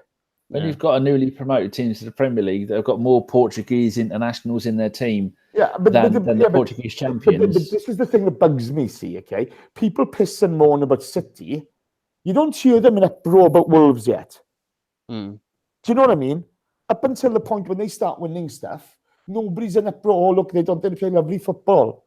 Don't tell me Wolves could afford all those fucking players until the new owners came in because they didn't have a pot to piss in. You know, so when you look at Wolves, either decry them in the same way that you decry Man City, or shut up, because I'm not interested anymore. Because Wolves are as corrupt as the cities of this world. And the other thing I'd say, Danny, is that just because Man City have got more money than anyone else in the Premier League doesn't mean they're going to win it every year. Because you look at the previous seasons where they had more money, they didn't win it every single season. Leicester won the league one year, remember? Yeah. And if you want to guarantee one way that Chelsea. Yeah. And if you want to guarantee a way that Man City don't win the season again, then you know, just get Chris Carpenter in. I would say I think the first time City will miss out on winning the league title will be when Pep goes, which I know that will just annoy Chris. In a weird sick way, right? I want City to win the league every single year whilst Pep's there until he goes, just to wind Chris up. He's a fraud, though. I just hope Man City sign for Lukaku and he gets 50, 60 a season. Oh God! Anyway, dear. Ellis is doing cooking dinner and now he's tidying up. So he's been a minge. So we should talk about Movember. Ellis is doing Movember. All the money we've made this month from the podcast and any donations and all of that stuff is all going to go to Movember. If you go to Ellis, which is at ELLISMEHL, go to his Twitter. And then his pinned tweet is about his Movember. It's about raising money for men's health awareness. Okay, for men's well-being awareness. We're looking at things like mental health as well as cancer and other areas of health that we should be looking after. You know, have a touch of your lads. Okay, make sure they're okay. Not now. You know what I mean? If you're struggling, if you're struggling mentally, go talk to somebody. In all fairness to Ellis, he's been very brave because he's a dead ringer for Saddam Hussein at the moment. And if he walks on the wrong street in Norwich, he's going to get strung up. Okay? But seriously, this goes to everybody, just be good to each other and let's do our best to each other. If you are struggling and you need to talk, if you got nobody you can talk to, contact us at the pod, or our ads, etc. Send us a message. We'll do our best for you.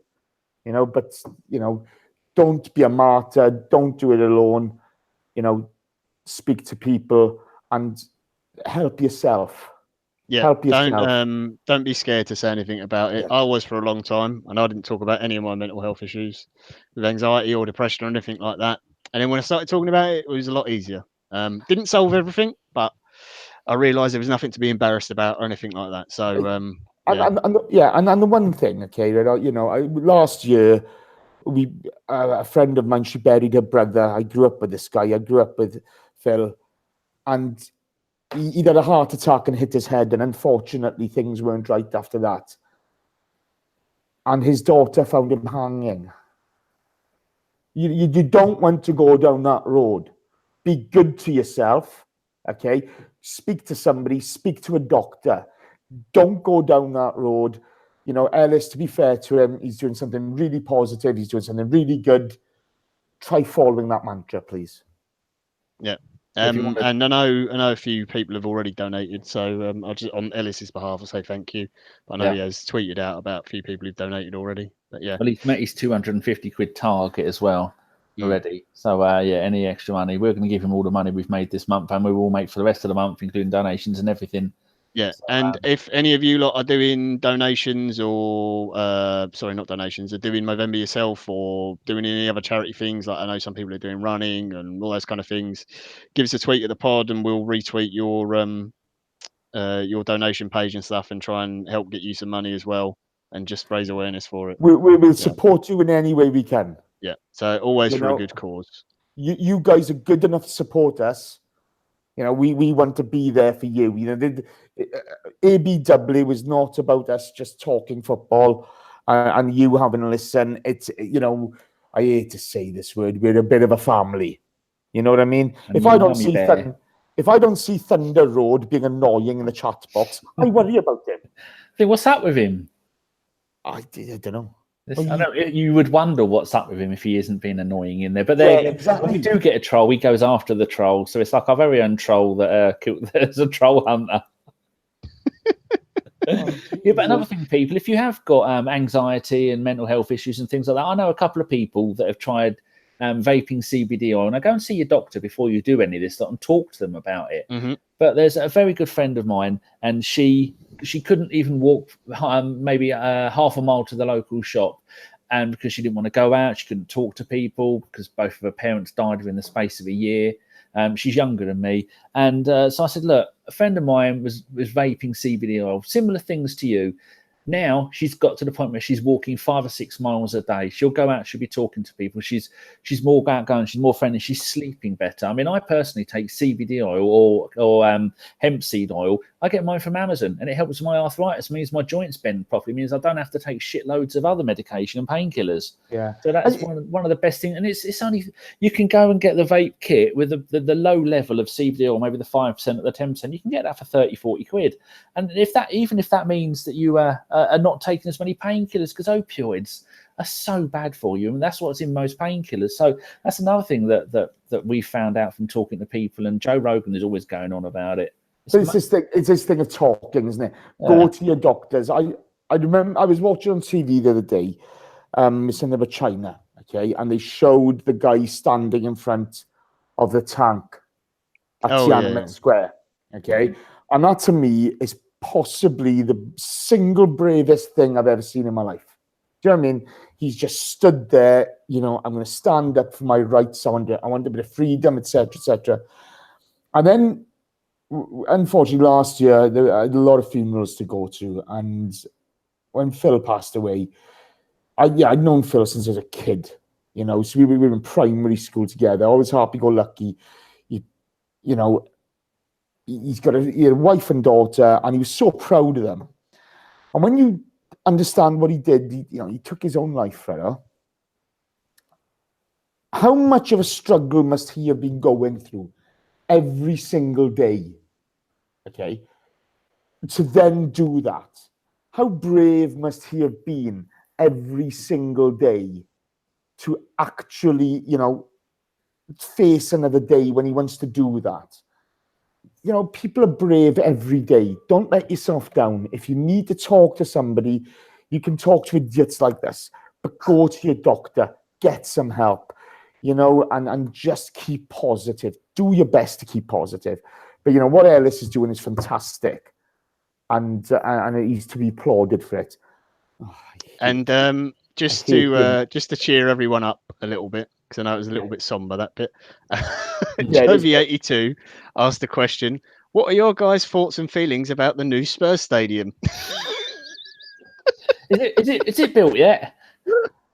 I think there's a Twitter account for that, isn't there? Yeah, is it built yet? And he just keeps tweeting no, and then you can ask him about, is it built yet? And they go, no.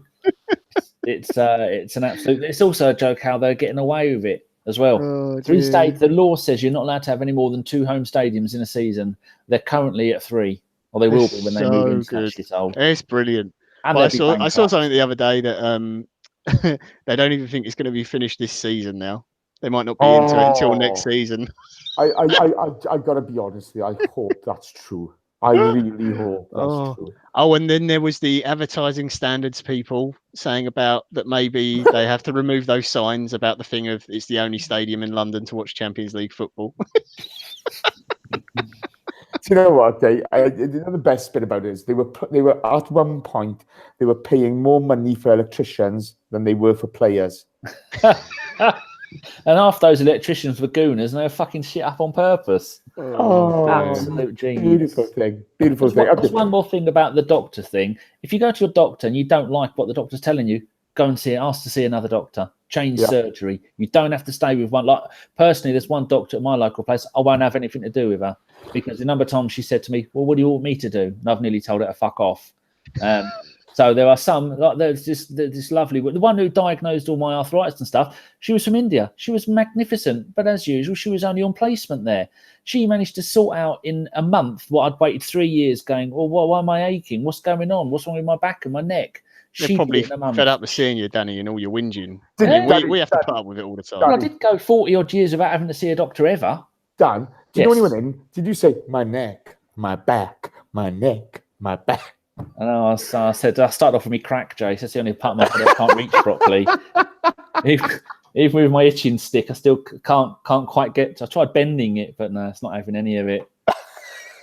Megan, I'm currently living on 1 tin of soup and 1 tin of tuna a day for the last 3 weeks, apart from Fridays where I stuffed myself full of cake and crisps. So you're looking good for it, Dan. You're looking good for it, mate. Yes. On a lighter note, someone did. Bring up they asked a question, no nickname required. If Jason won't let you talk about video games, maybe you'll discuss films. What have you seen recently? Did you like Mission Impossible Fallout, Danny? Well, I've got it from spurious sources. Spurious isn't the right word, but I've got a tooth missing. I still haven't got that fucking thing. But I might watch it tonight. But I've got new neighbours, and she's not deaf like Spider, Colin the Spider Catcher was. So yeah, I have to shut my bedroom door because I've got my system loud. But I might watch it later tonight, or I might play. I've seen it, and it was very good. Yeah, I really like the new Mission Impossible films. They're good. Yeah. Well, I thought, I think it is in what's that one with Bosley? The three women. Charlie's Angels. There was a scene in that, and whenever I think of Mission Impossible, I imagine that scene from Charlie's Angels where there's motorbikes going along on the road, then suddenly they go onto the beach, and you can see close up, and normal road bikes have got big chunky tyres on. And I thought you've not even made an effort to cover that up, and that's what I kept thinking. Mission Impossible was. So I watched them all 1 to 4 or 1 to 5 back to back. I went, they're fucking brilliant. I do enjoy the Mission Impossible movies. What? I do enjoy the Mission Impossible movies. He's not bad for a Scientologist, is he, old Tom Cruise? And he does a lot of his own stunts. Yeah, he makes a good movie. Oh, I couldn't give a monkey's about his stunts. Didn't he do a stunt in this one where he jumped from one building to another, and as he landed on the building, he broke his arm, but he carried on going, or broke his ankle? Oh, I don't know. Maybe. I don't know. He's not all there, is he? He's definitely not all the ticket. To be fair, he's still taller than Chris Carpenter. Yeah, that is true. Yeah. And that's without his Cuban deals. And Tom Cruise is probably 50-something now. God knows how old he is, and he's still got a better body than me. It's disturbing. I know, but it's not good on that road, is it? What other films have you been watching? Because I haven't seen many, because I refuse to go. I watched Hereditary. Oh, that was very good. The horror film. Hereditary. Very good. Jumanji. No. It's got Gabriel Byrne in it. I think he's the only sort of big name actor in it. Very good. Sounds scary. Yeah, it's good. It's not like jumpy scary. Tension builds throughout the film really, really well. Do you know what I've enjoyed recently? The Haunting of Hill House. That was brilliant. No, that was really good. Scary for me. Yeah. Being clear. Again, I didn't think that was that scary. I just thought it was a very good story. I felt it ratcheted up, gently. So, there was a cold shiver down your spine at one point or another. Do you know what I mean? Imagine you watching TV, Jace. I reckon you'd be too distracted by people outside the front of your place walking on the grass. You're just standing at the window ready to shout at someone holding a pitchfork or something all day long, day and night. I'm pretty friendly like that. As long running a vigil in case anyone breathes upstairs or anywhere. No, they're allowed to breathe. What? They're allowed to breathe. Are they? Yeah. So you don't relax and watch a TV series or a film. I'm never relaxed, mate. No, you always...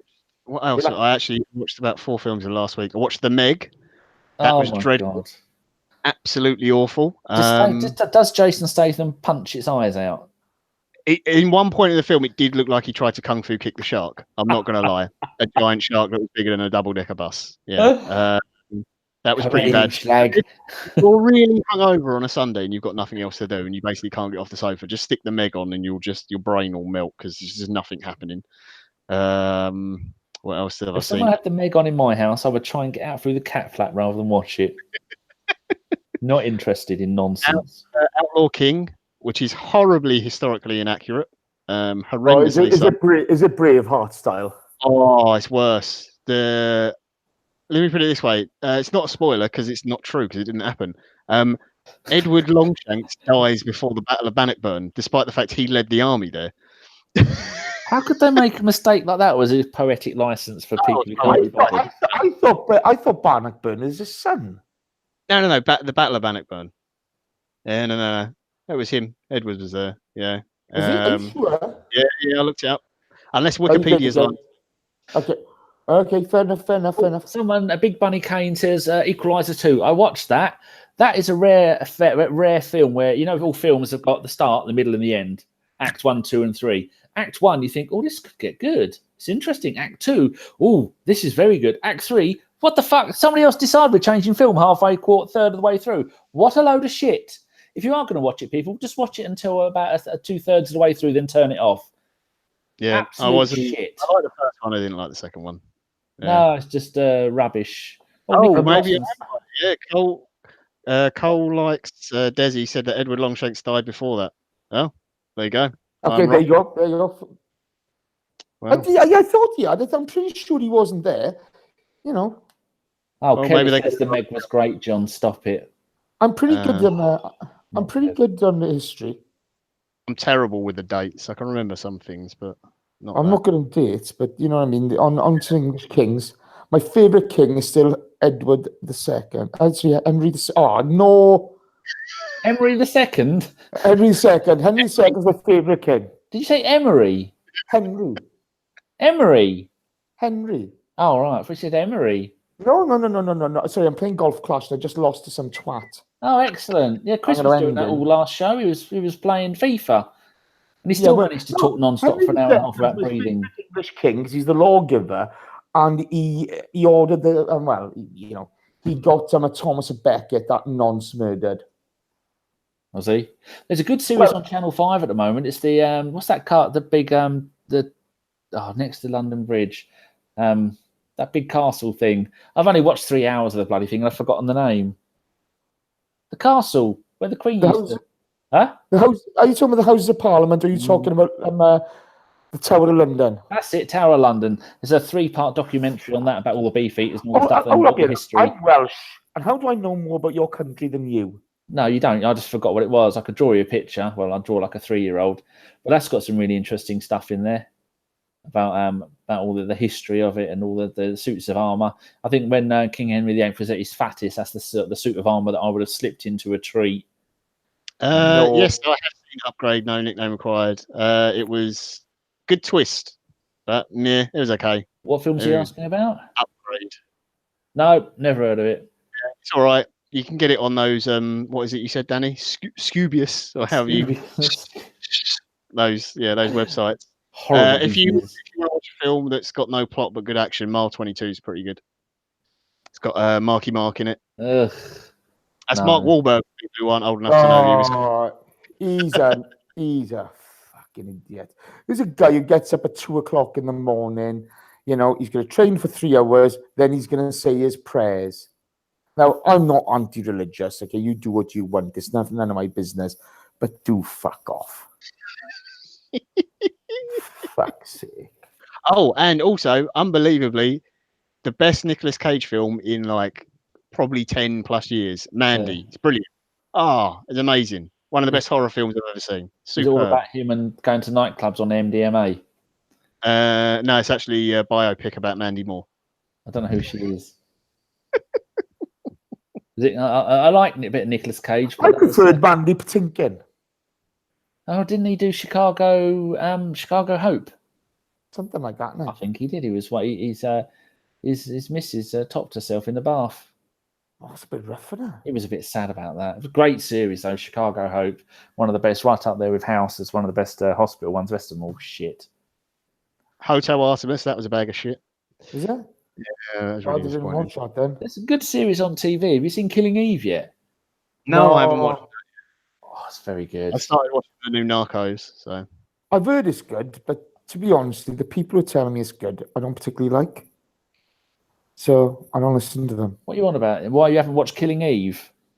Yeah, not you know. Other people have told me. Upset me. Yeah, it's really good. Really good acting in it. There's another one called Informer. That's English as well. That's really good. There's that one. Jesus, that was a quality joke.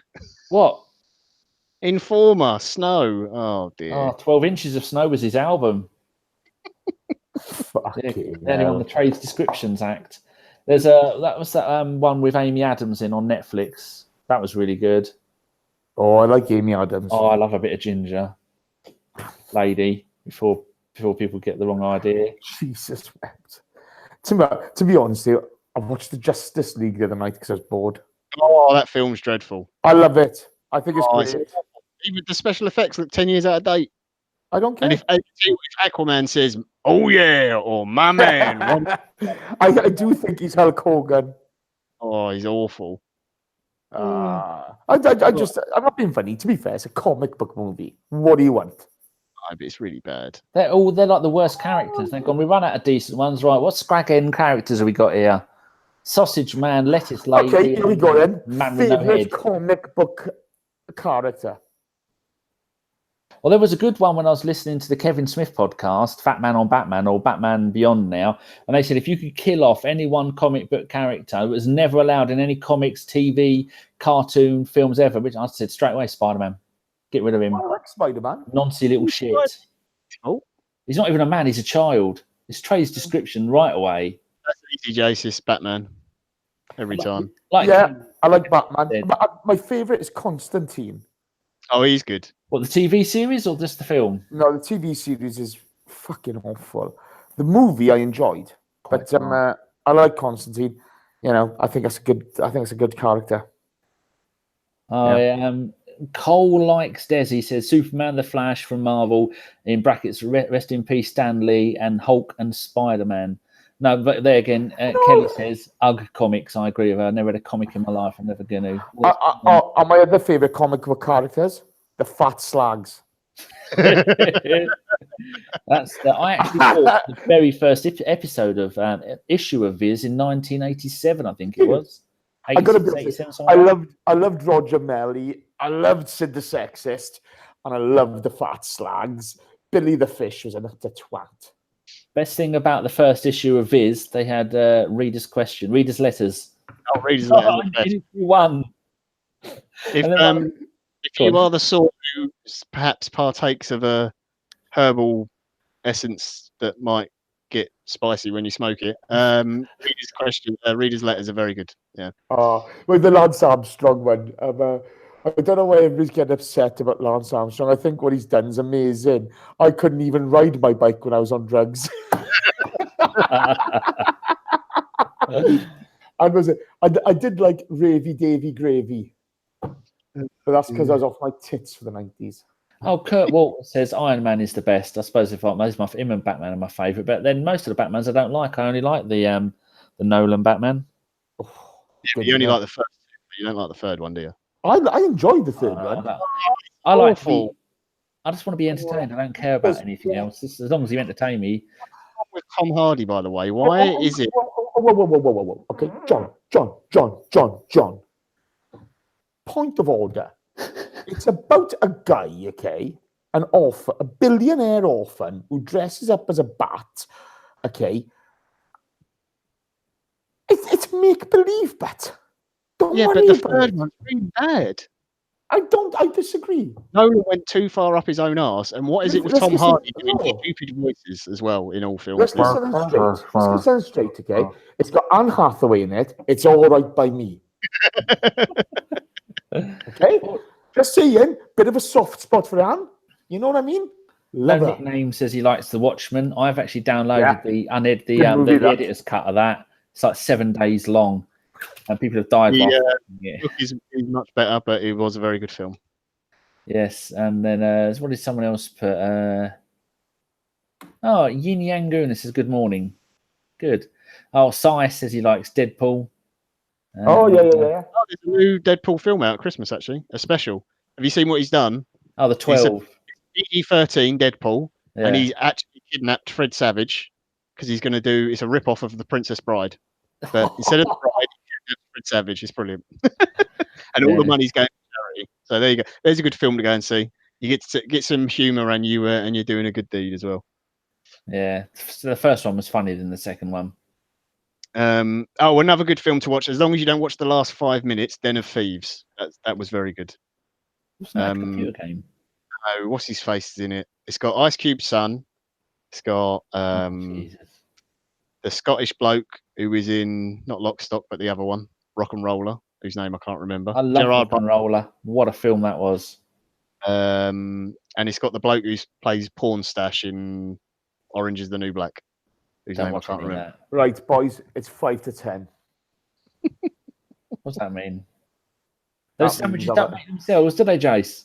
I've had a guts full. Let's have a look here. Sai and Veshif asks, we're all talking about top 4 this season. Why aren't we keeping Ramsey? We would need many players of that calibre. Danny.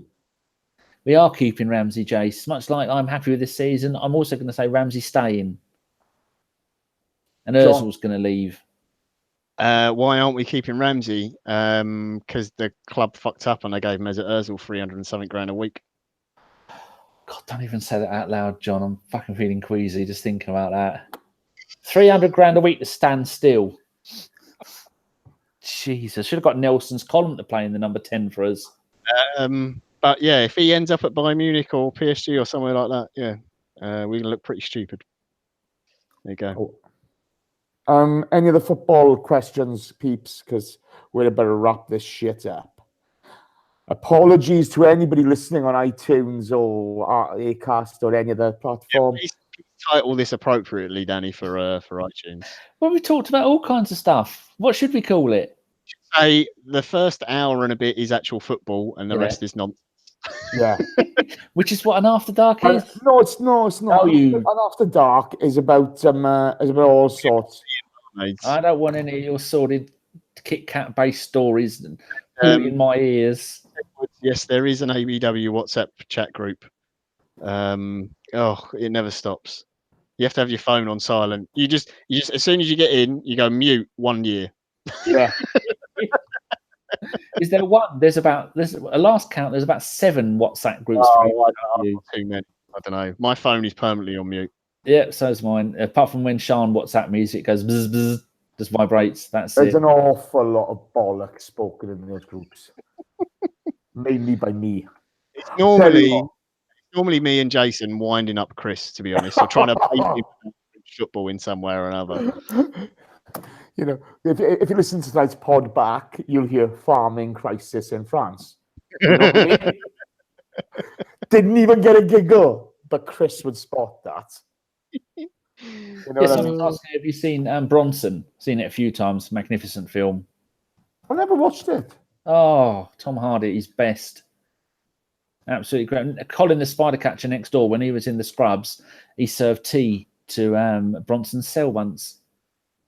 That's his claim to fame. Yeah, there you go. Can't top that, can you? Ooh. Loki's watching Katie Price. The only thing I'd watch her do is bloody fall down a deep, dark well, like out of something from 300. That's a bit harsh. What? It's a bit harsh. Toilet. I don't care. I wouldn't wish that on her. I would. Nah, there's far more people I'd wish it on than Katie Price. Yeah, there's loads of them. To be honest, it's not really. I don't really give a shit about other people. Oh, here we go. We cheered him up for nearly an hour, John, and he's back to being grumpy again. You go and watch First Man. That was very good. The what? Who? First Man. It's about the first astronaut. You keep First Man. So you kept on dropping out there. That was really good. What's his name in it? The geezer that all the women like. I can't remember his name. Blonde lad. Tom Hanks. No. What's the fucker's name? Up now. I don't know. Oh, hold up. IBDM, IMBDB. I don't give a fuck. Do I? Oh, I hope that's some kind of. I thought First Man was about me. Ryan Gosling. There you go. Claire Foy in it as well, Jay. So. Oh, we do like Claire Foy. Tell you what, I may go and watch. What's Kate Beckinsale? What's the vampire movie she's in? Oh, Underworld. Yeah. Don't do that to yourself. Jesus. How many of them are there? Shiny PVC pants. Oh, she's in PVC. Right. Have you heard it? Was the comedian Jack Whitehall? Yes, he's been knocking about with Kate. Really? Wow. I was not happy. She's only using him to get to his old man. Josh, I didn't even know there was a Toy Story 4 trailer. Wow. I'm going to have to go and look. Although I can never watch Toy Story properly anymore because I got that depressing message where, who was it? Someone sent me, said, if Woody died, Andy would never know and he'd just be playing with a dead body. I've not seen any of them. I don't like cartoons. Oh my God. Okay. Favorite movie ever? Oh, Days of Thunder. Oh, for fuck's sake. Jesus. Don't knock it. That and Predator. Oh dear. Get to the chopper. Yeah, that's it. Got some great one-liners in it. Stick around. It's got to be a film that you can turn on and watch no matter what point of the film you're at and go, oh, this is on, I'm going to watch it. I don't think I've got a favourite, Jace, because there's just too many. I've got like a couple of favourites, but it depends on my mood. Big Trouble in Little French black and white 1940s films, knowing you. You're going to get all artisan on us. Yeah, Big Trouble in Little China. Superb movie. Yeah. Superb movie. At its finest is absolutely brilliant. It's so good because the hero is a complete moron in it, and the sidekick is the real hero. It's brilliant. And it's one of the first films where I've seen people fighting on wires and all sorts of shit. That was great. And Kim Cattrall. Yeah. Very young Kim Cattrall, yeah. He was back in the day. The Prestige. I've got people to watch The Prestige and gone, isn't that one of the greatest films you've ever seen? And it's fucking amazing.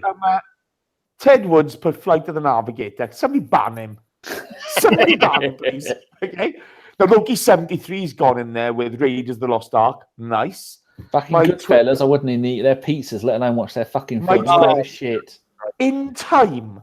Are you taking the piss, my 25? In Time. Oh, hold up. Lord Hillwood, Third Man. I do like The Third Man. Great movie. Okay. I do like Henry V. What's that geezer's name? Kenneth Branagh? Yes, thank you. Is Henry V. I enjoyed that. If you want to watch two films, go and watch a film called 11 Men Out and then go watch Field of Dreams. Field of Dreams will make a whole lot more sense once you've watched 11 Men Out. I think it's 11 Men Out. It's like Chicago Black Sox. You're all wrong there. Big Trouble in Little China is still a masterpiece. It's an amazing movie. Apparently, Jace, they're doing a sequel or like a follow-on in the same universe, and The Rock's going to be in it. Oh, fuck. Why are they doing it? So if I said to the people watching, hello to Jason Isaacs, would anybody know what I'm on about? Shut up. J-Rob's just got in there with 2001. I like that. I wouldn't watch that if you paid me. What a load of nonsense. Control Alt Delete. Good. Usual Suspects is getting a lot of shouts. Not seen it. I tell you what, I do like. What's that fucking Tarantino movie? Pulp Fiction, Reservoir Dogs. Loved Pulp Fiction. Reservoir Dogs. Oh, that was. Oh, I don't know what I'm doing tonight. My other favourite is Big Lebowski. I get it. I tried watching that again years later and got bored. Oh, it's superb. Yeah. I love the Daniel Craig Bond movies. He is magnificent. I like these other ones. Solace was boring though. I enjoyed Quantum Solace. Django Unchained. I've never watched Django Unchained. Animal House, Porky's. Oh, Fred Flintstone Snatch. Nice. Do you want to hear something very sad? Sian's new phone. I mean, Sian, not a new phone. I refuse to let her have a new one. She's got this new app on there, tells her how much time she's used her phone a day. 2.5 hours on social network, 1 hour and 11 minutes on entertainment, and that's 18 minutes on other. That's 5 hours she spent on her fucking phone today. What an absolute shite hawk. Hold up, yeah. Ahmed Saeed's just come in with The Lion King. Oi. Oh, no, come on. That's a good movie. That is a good movie. I'm not having a no. Actually, we had a conversation. I think it might have been with Kelly Mayer the other night. And I was saying how much I enjoy the old Robin Hood film. You know, the Disney one. Men in Tights. Yeah, okay. The one where it's the fox and Little John's the bear and yeah, that's cool. But I tell you, I love a bit of Lord of the Rings. Yeah. And Lord of the Rings, the guy who plays funny enough, Gimli, is from my hometown of Armanford, okay? And there we go. Let's go after dark then, okay? So in any case, years ago, I knew his mum. Okay, his mum was a little old chapel-going lady. Okay, I was gonna say little old Chinese lady. That'd have been chapel. Get it straight. Okay. So in any case, it was when the first big lottery wins are about 20 million quid, and she turns around and she's a lovely woman, and Mrs. Davis was, and she's hell of a laugh. Okay, she's a really good lady, but she's a proper chapel-going woman, very proper. And she turns around, she goes, "Oh, Jace." She said, "Oh, Jason." She said, "Jason Bark." She's got me, and she said, even though she's half my size, she said, "What would you do if you won £20 million?" Okay, and I thought, oh, I'll have a bit of fun with her now. Well, Mrs. Davis, I said, I'd spend it all on drink, drugs, and high-class prostitutes. She just turns around, she goes, you got to enjoy, see? I thought I had her on toast, okay? She nails me. I just thought, oh, you know. Did she give you any money? Yeah, she paid the bill. She didn't win it, did she? But she asked me what I'd do. I know you didn't fucking win it. I'll tell you what, if I'd have won it, I'd be dead. Yeah. Honest to God, you see all these people, okay? You know what? Yeah, there's a video later on of who's that twat What? from Tottenham? Dele Alli. Oh. And who's the other prick from Chelsea? Ross Barkley, that's it. Yeah. Playing up in a fucking hotel, okay? If that's what you call playing up, I shame on you, okay? If you're going to play up, you should be hanging off the chandelier, causing havoc, chucking shit about, okay? And getting royally screwed up. Do you know what I mean? You know, you get on it, okay? You act like an utter prick, you know? You know, you go around pushing people over and just, you know, causing havoc, you know, Jaeger bombs everywhere, you know. And if you're going to do shorts, go for absinthe, innit? You know, get right royally messed up and, you know, sleep in your own spew. Or don't do any of that lot and just go and live somewhere warm. That's what I'd do. Oh, I couldn't do that, mate. Jason sounds warm. Oh, yeah. Oh dear. Yeah. They're getting quite weird in here. Josh has put nude nuns with big guns. Loki's put Debbie Does Dallas. See what you've done, Jace. You've infected them with your wrongness. Yeah, let's switch this shit off. You've killed it. No nickname required has put Inception, The Matrix, The Thin Red Line, LA Confidential. Oh, that's a movie. Departed and Zodiac. Yeah. Those are the best ones yet. All good films. I can definitely get ready to shut this off because, like I say, one of my favourite films is what? Face Disgrace. When you start speaking, we can't hear you. You like fade in. Can you hear me now? It's your beard. It's shit. Oh, my beard getting in the way now. Oh dear. No, another film that I could watch at any point is Castaway. What a magnificent film that is. I'm not being funny. I thought The Ball was had a better acting performance. Do not say anything negative about Tom fucking Hanks, the greatest actor this planet, this universe has ever seen by quite some way. I like Tom Hanks enough, but too late now. You've upset. That was the biggest bag of shit ever. I know it's a true story, but I couldn't care less. Well, there you go. You've shit me cornflakes all over again. Yeah, you start talking shit to me again, pal, and I'll shit on your cornflakes all day long. Fucking, you know, oh, come on, Wilson. Danny, if we could draw Wilson on your head. It's the right shape, isn't it? It's perfect.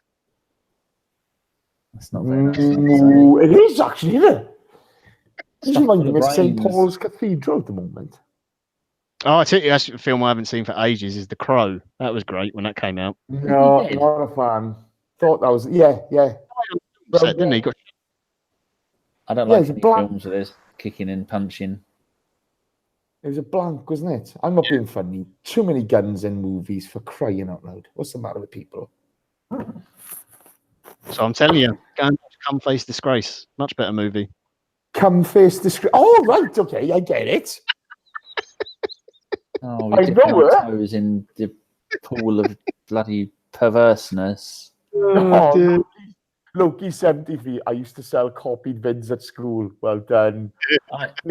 Nicky Wilson, don't knock Wilson. We weren't knocking Wilson, we were knocking Tom Hanks. You know? I used to sell copied Commodore 16 games at school. Do you? Yeah. Did you ever sell Daley Thompson's Decathlon? Didn't get Decathlon on the Commodore 16. It was the next one, Daley Thompson's Super Test or something like that. All right. Yes, but my brother had a tape-to-tape recorder, wouldn't let me use it, so I had to sneakily use it. Ahmed Saeed's come in with the butterfly effect. Yeah, nice. Stop at that. Don't watch the others. Oh, that film. Shit. What? That film's terrible. The butterfly effect is rubbish. True Do me a story. favour, John. What? Oh, fucking hell. All the stocks are down. Okay. So, in any case, yeah. You're Are we doing still- other things. Yeah, damn right I am. I'm not being funny. I've been doing other things after this podcast. Have you made yourself your tuna and onion sandwiches yet? No, I'm going for sausage sandwich tomorrow. Oh, God, I remember I used to be able to eat sausages. Now they come out quicker than they go in. And I Okay, eat sausages quickly. right, here we go. Yeah. Apollo 13. Yeah, but you know what's going to happen. Yeah, they I don't get like back. films based on true stories. So you didn't like Titanic then? No. I've never not watched. really. Oh, I have watched Titanic actually. I watched that in Peterborough when it first came out. Jason just remembered a very funny story about what he was doing whilst watching Titanic, I suspect. Saving Private Ryan. That's I another only great saw film the you can first watch at 10 any minutes. point. Yeah, I was going to say, you didn't see the whole film, did you, Jace? No, I did. In any case, I'll tell you what I did. What's the one? What's the one? I still to this day, and I don't regret it, haven't seen Anger Management. And I went to the cinema to watch that, and I don't know what happened past the first 10 minutes. Yeah. I watched I'm a Pretty Woman 5 times. Okay, and I don't know what happened in half of it. Nothing happened. What's the one? Eric Bana, Josh Hartnett. Hulk. No, set in Mogadishu. Oh, Munich? No. Set in Mogadishu. Black Hawk Down. That's the one. I loved Black Hawk Down. That is a tough film. Yeah. Oh, if you like that, you should watch 12 Soldiers of Benghazi. Oh, I can't watch too many of those films. You seen another one in that where the bloke stands on a landmine? He's there on his own. Absolutely love that. If you like Black Hawk Down, it's a brilliant movie and true story as well. Look at that. Josh Gunner Forever coming in. Kelly Mars coming in. Akib Alias goes in with Full Metal Jacket. Oh, now that's a movie. And he could be Private Pile. I could be anything. Have you seen that one where the bloke is in that kind of area and he's walking through the desert with his mate and he steps on a landmine? No. Oh wow! Fuck me, does that go on? Psychological bloody thing. It goes on and on. He stood on it and he can hear it click. And then they realise they're standing in a minefield, him and his mate. And then he realises shit isn't good. The ending, you go, oh, for fuck's sake. Oh, Call Like Daisy. Crouching Tiger, Hidden Dragon. Archie says Predator. He's with me on the Predator. One of the greatest films ever made. Fly KJ, Die Hard. The Christmas movie. Yep. I was watching Die Hard 2 the other day. Very good. I'll tell you what movie I always liked was The Falcon and the Snowman. You've made that up, haven't you? No. What's the guy who's married to Madonna? Guy Ritchie. No. Oh, got a brother starred in Reservoir Dogs. Sean Penn's in it. I think it's Andrew McCarthy, something like that. Sean Penn's doing one on Channel 4 at the moment called The First Men or First. I started watching that. It's all right, isn't it? Yeah, I wish they'd get the fuck on with it, though. I had to fast forward most of the last episode because all that emotional bollocks. Oh, here's my sad story. Fuck off. Get on with it. I want to see Go to Mars. I ain't got time for no jibber jabber. What you talking about? Yes. Pissed musical. I love the fact people get it in here. Thunder Road's in there with Sean Penn straight away. Fantastic. But yeah, Josh has put worst film ever. I'm going to say that it's going to be Starship Troopers. So bad. Whoa. Starship Troopers is superb. And it's a great movie. I love Starship Troopers. So fucking cheesy as well. It's brilliant. That geezer, not only did he make that, he also made what's the bloody Showgirls? Which is a terrible movie. Yes. But it's absolutely awful. But it's got Carl McLaughlin, the guy from Twin Peaks, is in it. Yeah. And it's got the bird who was in Saved by the Bell. Kelly something her name is. Oh, I know. She had legs. She went a bit raunchy, didn't she? Oh, yes. She had legs that went on forever. That was a great film. Nicky Wilson's put Pearl Harbor. Can somebody ban him? Block him on Twitter. Petito 100. Have you guys talked about the interview Wenger did with Ian? No, I haven't watched it.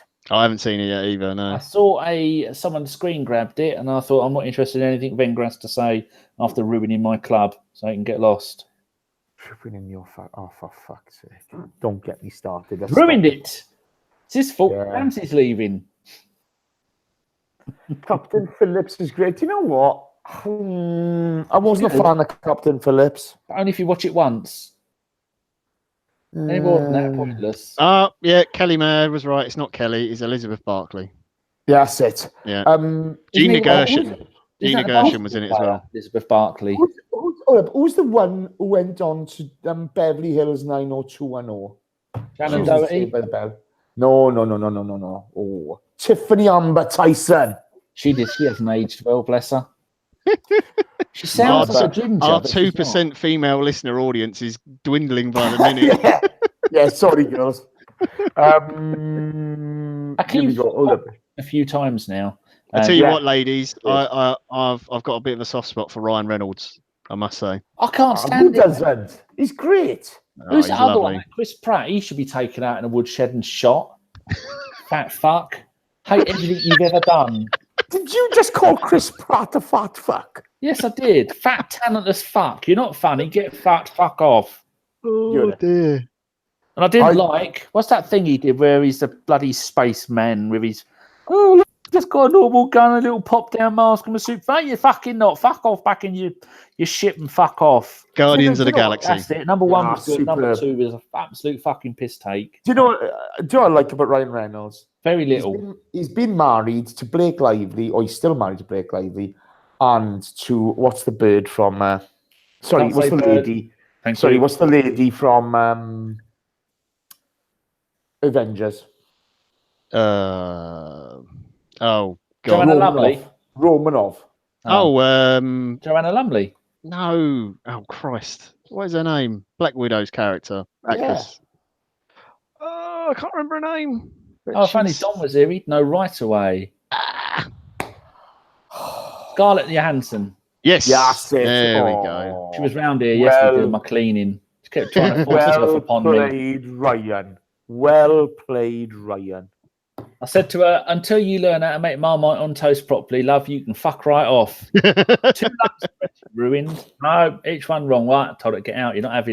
You're not going to look at me with those sexy eyes and try and wrap yourself on me. This is why I've got an unnecessary hatred of Bradley Cooper, because I can't remember the film, but in it he's with Jennifer Connelly, who's one of my crushes from when I was a little kid because she was in Labyrinth. Yeah. And then he cheats on her with Scarlett Johansson. So in the film, he gets to have two of my favourite women. It's very upsetting. It is make believe though, John. I know, but I told you it's a rational hate. I don't know why. Okay, favourite Peg and Frost movie? No, I would have them both shot immediately. Unfound. Street. No, he ruined Star Trek, the nonce. Shaun of the Dead. No, rubbish. See, I like the police one. What was that called? Hot Fuzz. Yeah, Hot Fuzz is superb. That was amazing. The Alien thing was funny at times. Oh, World's End. Yeah. No, Alan. Alien. Oh, that one. Paul. Yeah, that was good. Paul. Yeah. I don't like either of them. I used to watch it spaced. Yeah. Archie. Oh, well played. Okay, all right, Big Bunny Kane saying, look at the chat. Look at the chat. I am. That's all I'm looking at. I think it's because they're getting the answers on who we're trying to remember the names of. Yeah. I think someone asked about how does the TV license work. I don't have a TV, so I've never had a TV license in the 25 years I've been here. I don't have any kind of TV watching device. What it is, the BBC decided, because they were the very first channel in the UK, and then they said, right, this is going to be publicly funded. And so it's about £140 a year.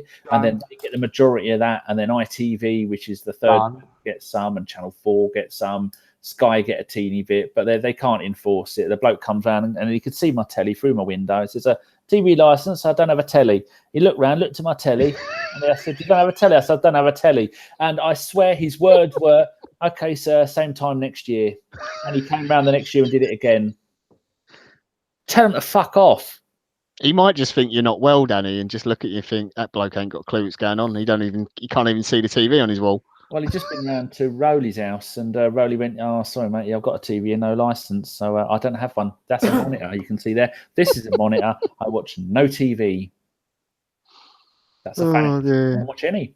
I don't have Sky. I don't have an aerial. I have nothing. That's a mirror. Yes, that's the gist of how it works. It's an outdated system, and they should put adverts on the BBC, and those fuckers will get paid 5 times as much as anybody else because they work for the BBC. It's called golden handcuffs. Once you're in for life. That's why you got all those ex-bloody Radio 1 DJs like Zoe Ball, where they're noncing around getting paid a fortune to do fuck all. Best comedy ever. Hear no evil, see no evil. Really? That was what the bit where Richard Pryor gets sprung out of jail, and the guy says about him being black, and he says, "I'm black. Does Dad know?" That's brilliant. It's hilarious. It's one of the best comedies I've ever seen. And one's deaf and one's driving. And he's got to look at him to see his mouth because he can't hear him, but he can't then look at the road to tell him where to drive. Genius. Richard Pryor and to that as well, weren't there? Yeah, they did a couple of films together, didn't they?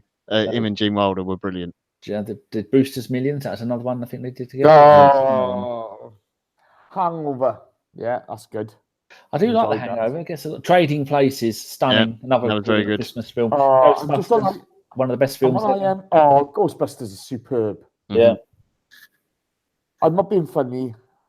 It's all gone to the world has gone to shit, isn't it?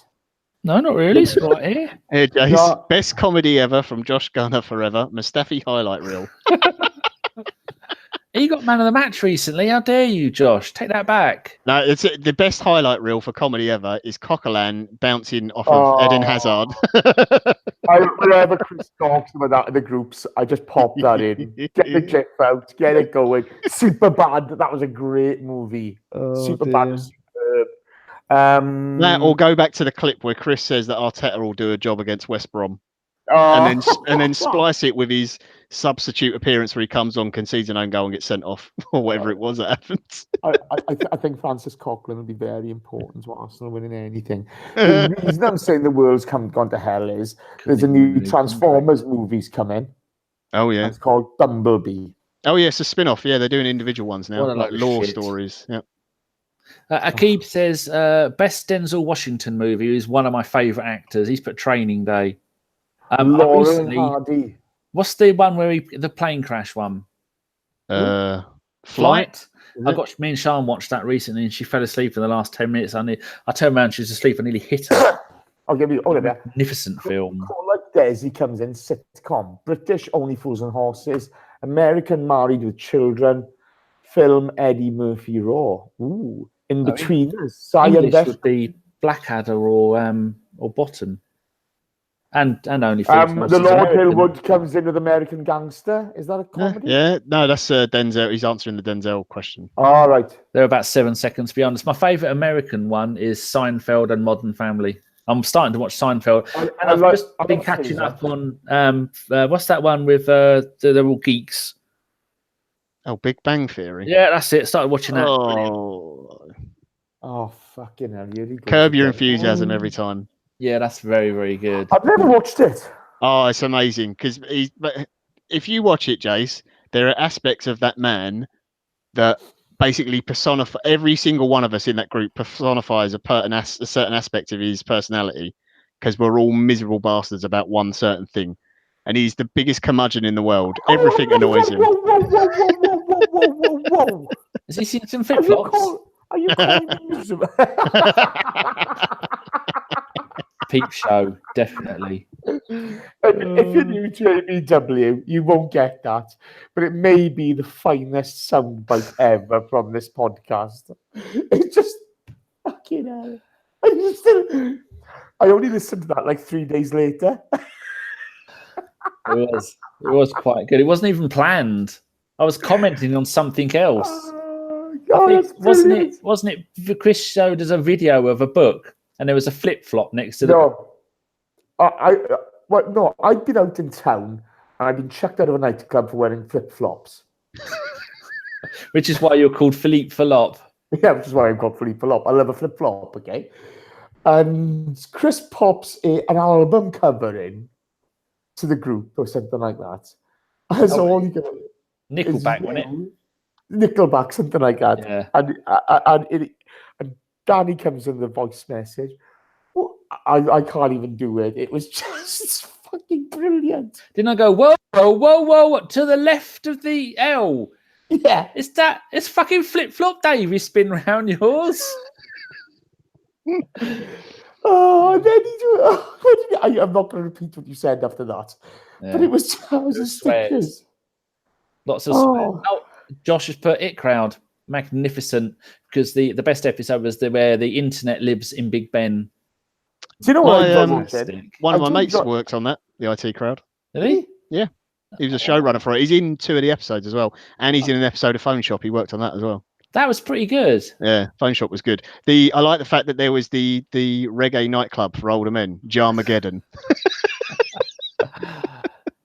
Oh, they're talking about the couple have mentioned The Wire. I got to series 3. Not season, it's series. It's only called season because new series is started at different seasons. You Sopranos is the best TV show, hands down. You talk over me while I was ranting about stuff people don't care about. Yeah, Sopranos, hands down, is the best TV show. I've 3 times I've tried to watch that shit. Mighty Boosh. Oh, hello. I was watching that the other day. Stunning. The Young Ones is the greatest comedy ever. What is? The Young Ones. It was very, very good. But I watched Blackadder Goes Forth. I'm on to episode 3. Oh, that's fantastic. Yes, I was watching. That's on BBC. You can download. Not that I was around a friend's house when I was watching it. Breaking Bad is the best TV. Shut up, Josh. Oh, nonsense. Depressing nonsense. Father Ted's great. The scene where they're in the lingerie section. Like the Christmas special that's unwatchable. All the priests. Yeah, they're all lost. We were in Waterford on my mate's stag weekend, okay? And as we're walking on the riverfront, there's the Jury's Hotel there, and there's a wedding going in. So I told the boys, we'll go in here for one now, lads. And can't go in, there's a wedding. With that, shaking the father of the bride's hands, your daughter looks lovely, kissing the bride, and 12 of us piling through, you know. And we're all quite well behaved, so, they just took us a laugh, and sort of we had a few drinks and then what have you. And then one of the boys starts talking to the priest. Oh, fucking hell. We were out there in no time whatsoever. It was not funny. we got to go. Chase, we got to go. Why? Oh, Mark's talking to the priest of my father, Ted, and fiddling with kids and stuff like that. Time to leave, lads. But yeah, seeing what is like 12 terrified priests in a lingerie section, just completely lost is brilliant. That episode, I was I loved it. And when they go on the caravan holiday, and he's explaining to Dougal that the cows outside are far away, and they're not the actual size of the toy ones. This is brilliant. Whenever she watched the Christmas special with them in the lingerie section, I bring back memories of me being 14, shopping the family, and all of a sudden you're in the underwear section and you just go purple and what am I doing here? There's some other things people have mentioned here. Fry and Laurie by Keeb says that was really good. Birds of a Feather, no shit. No. There was one someone put in not Father Ted. Oh, Californication.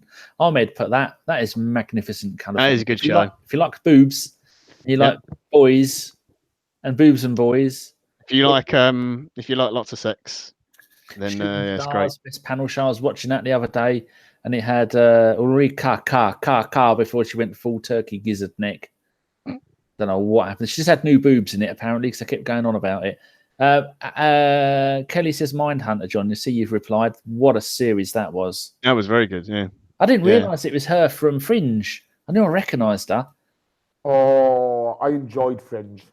Yeah, they killed it, though, didn't they? Oh, let's go to the future for the last 6 episodes of the final series and fucking ruin it, you fucks. I enjoyed that. I thought it was great. Until the end. They keep doing that, though, the Americans. And they go, oh, we're going to give you a really good series. Oh, we're bored now. We have 6 episodes and fuck off. Look. I've got a meeting tomorrow. Fuck. What else have people put? Oh, yeah. Archie says he loved Fringe.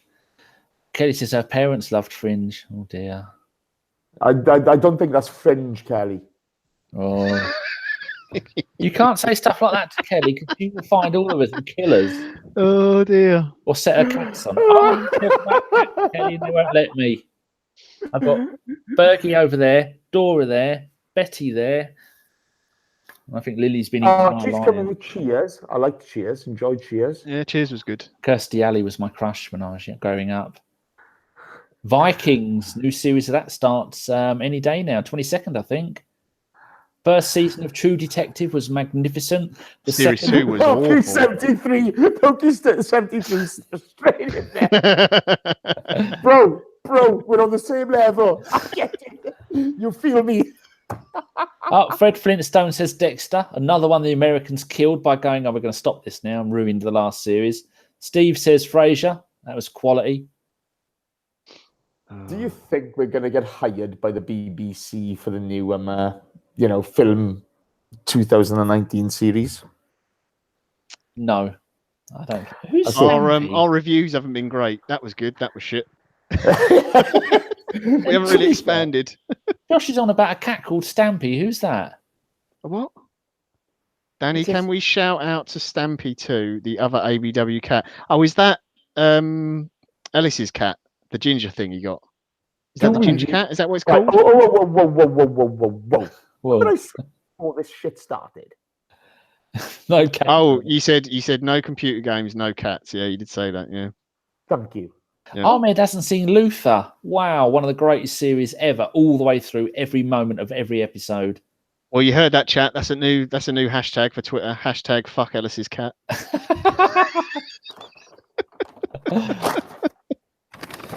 Does it keep look, Jason Timberland. Tommy and Bobby, that's Chris's cats. Well, you know it's like I'm so well known in Arsenal thoughts, I don't. Fuck off. Fucking hell. Where do you get a bag like that from? You be going through people's bins again. The Timberland store, you twat. What did you buy there? Huh? What did you get from there? Sandwich Sandwich? and shoes. Look at you. Living the high life. I have to go mine from bigguy.com. It's not what you thought it is. Just for fat blokes. I was going to say fatboy.com. Bugs Bunny. Sylvester the cat. I hate all cartoons. No, I don't like any cartoons. They all bore me. I like a good cartoon. No, it's not real, is it? Final Space was good. That was a good one, the new one that came out. What's Final Space? It's about an idiot man who gets a creature called Moonpig. It's not his actual name, but he calls him Moonpig. And does Moonpig do his birthday cards and stuff? No, he doesn't, but he can blow things up. It's quite impressive. It's very, very stupid cartoon, but it's funny. Made me laugh. If it's not the Moomins, I just don't care. It's funny, you're not. Leon Davis has put Moonlighting. Wow, Sybil Shepherd. Oh, nice shout. Bruce Willis with hair. What? Somewhere by night, somewhere by day. Magnificent show. That's one of the few shows that you can't find anywhere on TV. Lovejoy. Lovejoy is the greatest show ever made, ever in the entire known universe. Okay, question. Yeah. When you were watching Top Gear, when it had Jeremy Clarkson on it. Oh, yeah. Right. Did you, like me, hope he'd crash the car? No, because Jeremy Clarkson should be Prime Minister. He should be shot like a bench. Him and Farage, they should both be in charge. It's a good thing the midterms have gone in America because Danny would be telling everyone to vote Trump as well. He's just misunderstood. It's all that orange hair dye is getting in his eyes and he can't see shit. Poor old boy. I'll tell you what, okay. Do you know what ladders and rakes? There we go. Josh has actually said something sensible. The best cartoon actually is Archer. He's spot on. Archer is the best cartoon. No, nonsense. Okay. The Minder. Minder was good. It was brilliant. Earlier ones are better. Okay, so, right. Should we do politics? No, because all of our phones will ring when Steve tells us to shut up. We don't know what we're on about. I just want to put it out there, okay? Oh, this is going to be good, people. And don't get me wrong, okay? I don't think there are many countries which are on point at the moment. I think everybody's a bit fucking nuts. But you've got a draft-dodging US president who won't go to an Armistice Day parade because he's going to get his wig wet. It was fucking raining, Chase. Okay? And then grip. the cheeky cunt has the fucking temerity to have a pop at the French. Well. And this is the guy who says, oh, yeah, I'd like to think if I was in that school shooting, I'd have done something about it. Fatso! No, you wouldn't have. You fat fucking prick. Did you hear that one about all the forest fires where he said all you needed was a rake to clear up all the leaves and it wouldn't have happened? Somebody needs, okay, right, to hold a fucking mirror up to the great orange ball sack's face and explain to him what he is, the fucking twat. What was that? I was watching John Oliver's thing, and he said he was doing this press conference at Paradise, and he kept calling it the wrong fucking name. Do you know what? Loki 73 is at the nail on the head. We get the politicians we deserve. Yes, we do. And there's a bunch of fuck nuts everywhere. Apathy I'm not being funny. gets us the ones we deserve. We need sort the educate. Don't get me fucking started. Kelly's upset because he blamed Canada on the forest fires. Well, Well, they probably did it. it was probably Dom. It was Yeah. probably Dom, to be fair. He's definitely causing some fires over there. There's a burning in a few ladies' pants. Oh, Jesus. Just let me talk. I've called Scarlett Johansson a bird. Apologies. You're just going for it full health. You know. Oh, we played. So the other day I was at my mates and we were playing Scattergrease. So if anyone doesn't know, Scattergrease is you get a list of things like 1 to 12, and you roll a dice and they give you a letter, and you've got to write down an answer for whatever the list of things is, beginning with that letter. And if you get a unique answer, you get more points. So we got M, and it was like a sport or a athlete or TV show and all these things. Anyway, one of them, I was like, it got to things people gossip about. Guess what my answer was? I took it a little bit too dark. It went a little bit wrong. Dom's sex life. No, it's got to begin with an M. Don't know, everybody called with an M. No, I said miscarriage. Apparently that was too dark. What's the game? You get the cards and you Cards Against Humanity. Oh, Cards Against Humanity. That's basically what I did with my answers. I played Cards Against Humanity. You get Jade Goody, you know you've won, because anything can be Jade Goody is a winner. This is the thing, okay, Cards Against Humanity is just like a normal night out. Yeah. Do you know what I mean? It's a normal conversation. The problem was that my mates who I was with, their lady friends were there at the time, who don't always hear that kind of talk, and they're not used to it. So they had a bit of a shock. It was the first time they'd met me. Fuck, you know. On a Friday night when it's me, Ren and Anna, and occasionally Sean, and we're watching all like First Dates and not Goonaholic, fucking Gogglebox. And it became with a GOO, Gogglebox, and other shows like that. And we think we should be on Gogglebox, the three of us, because there again, some of the language and some of the evil shit we come. If we're watching Undateables, my good God, the air is blue, and I'm allowed to do that because they're my people. My mate's granddad's going on that Undateables. He's on it. He's recorded his episode. I'm waiting for it to come out. When it comes out, I'll let you know. It's going to be brilliant. When's Chris going on it? You know what gets me? Okay, oh, see you, Fly KJ. Thank you. Cheers for watching. Fly KJ, we love you. Fly. Take care. What gets me is, okay, I'm glad, okay, this is just a show for a select few people, okay, and that most people think we're utter idiots, right? Because if this was in the public domain, my parents would disown me again. Can you be disowned twice? Isn't that like getting excommunicated? I think I'm like on number 5 now. Jesus. Oh, I know what funny film we did leave out. Blazing Saddles. Oh, that's a great film. Mel Brooks. That's a great film. Yeah. I'm just looking. Anybody else Love Actually? Love Actually is one of my favourite films of all time, and I'll have nothing. I even bought the editor's cut so I get the documentary about it. Jace, you'll like this. There was a very funny guy who used to come in the pub that I ran for a bit, and hilarious. They have all little different stories. Electrician. He'd come in. He'd always have a few too many drinks, and then sort of wander home.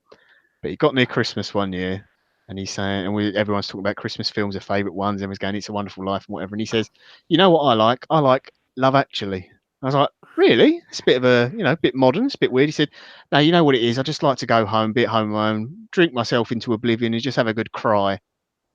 Just watch Love Actually and cry, and then maybe have a little sympathy wank and then go to sleep." And this year is going to be even harder to watch it like we do every Christmas because old matey boy died. I got that on DVD. Who's dead from Love Actually? The one who Alan Rickman. Yeah. Oh, Alan Rickman. Oh, yeah, of course he is. Oh. I really do have it on Blu-ray with the 25th anniversary edition or 20th, and it's got the making of Love Actually on there as well. I love the only thing I don't like. Old? Oh, it's maybe 20 years. The only bit I don't like is where he's where they're shooting the porn film or whatever it is they're doing. That bit I tend to look. I avert my eyes because I don't want to see any of that nonsense. You don't see anything. They're stunt doubles. Yeah, but it's embarrassing.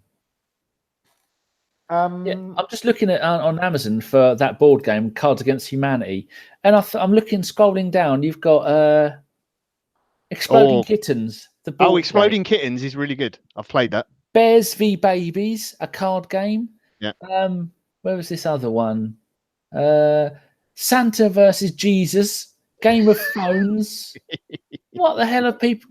Santa versus Jesus. Yeah. It's 1999.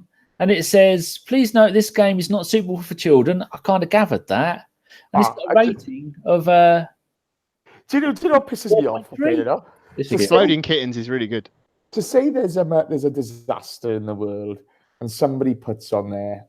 my family, a lot of my family are deeply religious people, but somebody said, my prayers are with you. Your fucking prayers are with us, is it?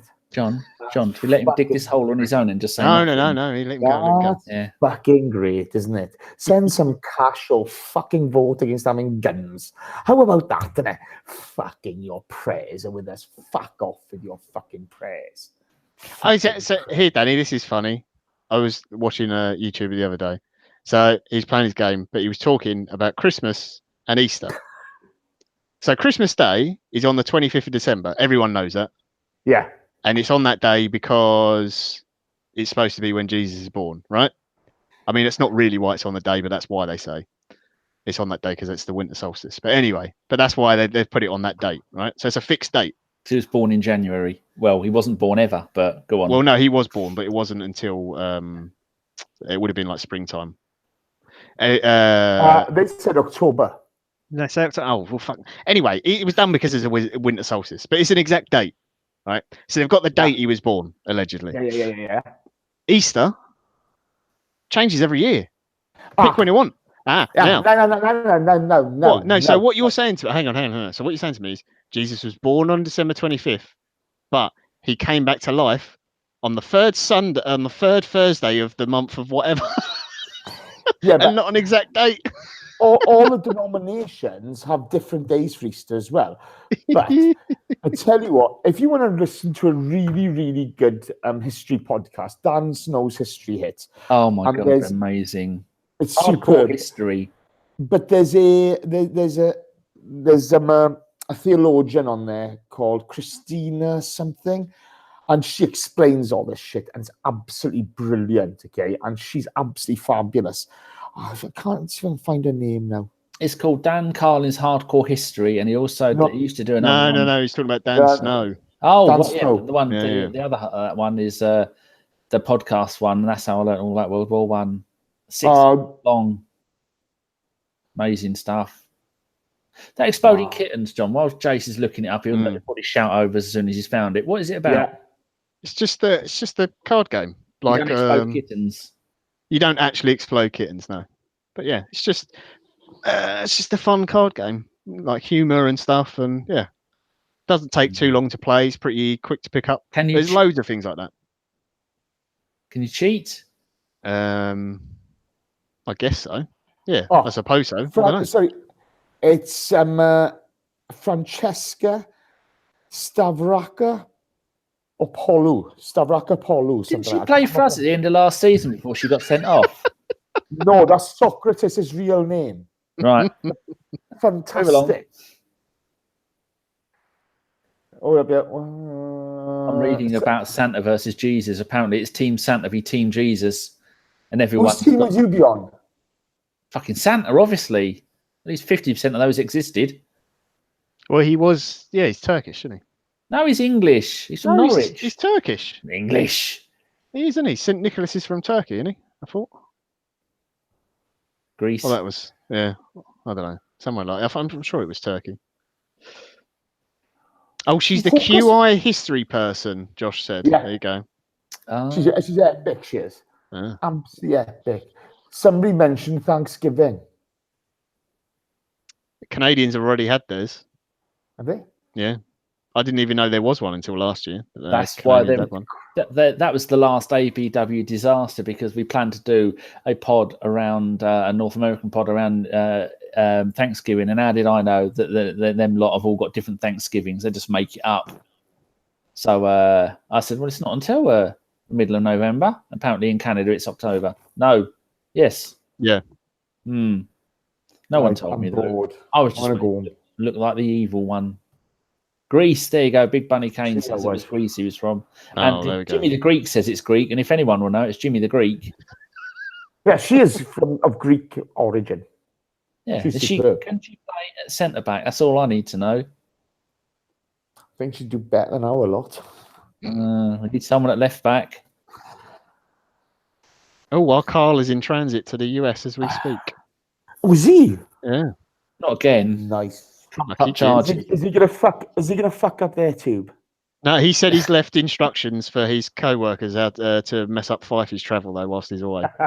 And if anything goes wrong, turn it off, turn it on again. That's what Carl gets paid £1 million a year from. Or poor old boy. I don't know how he survives. I do like Carl. Yes, bless his socks. What's he going to America for again? He goes there quite a lot. Well, I assume he's gone on holiday, Danny. You can't go to New York unless it's snowing. Or maybe, he likes leaving his house. I know you don't. I went out 2 weeks ago. We went to the Mulberry Tree Farm. How was a carvery? It was magnificent, Jace. You have to look at the screen, right?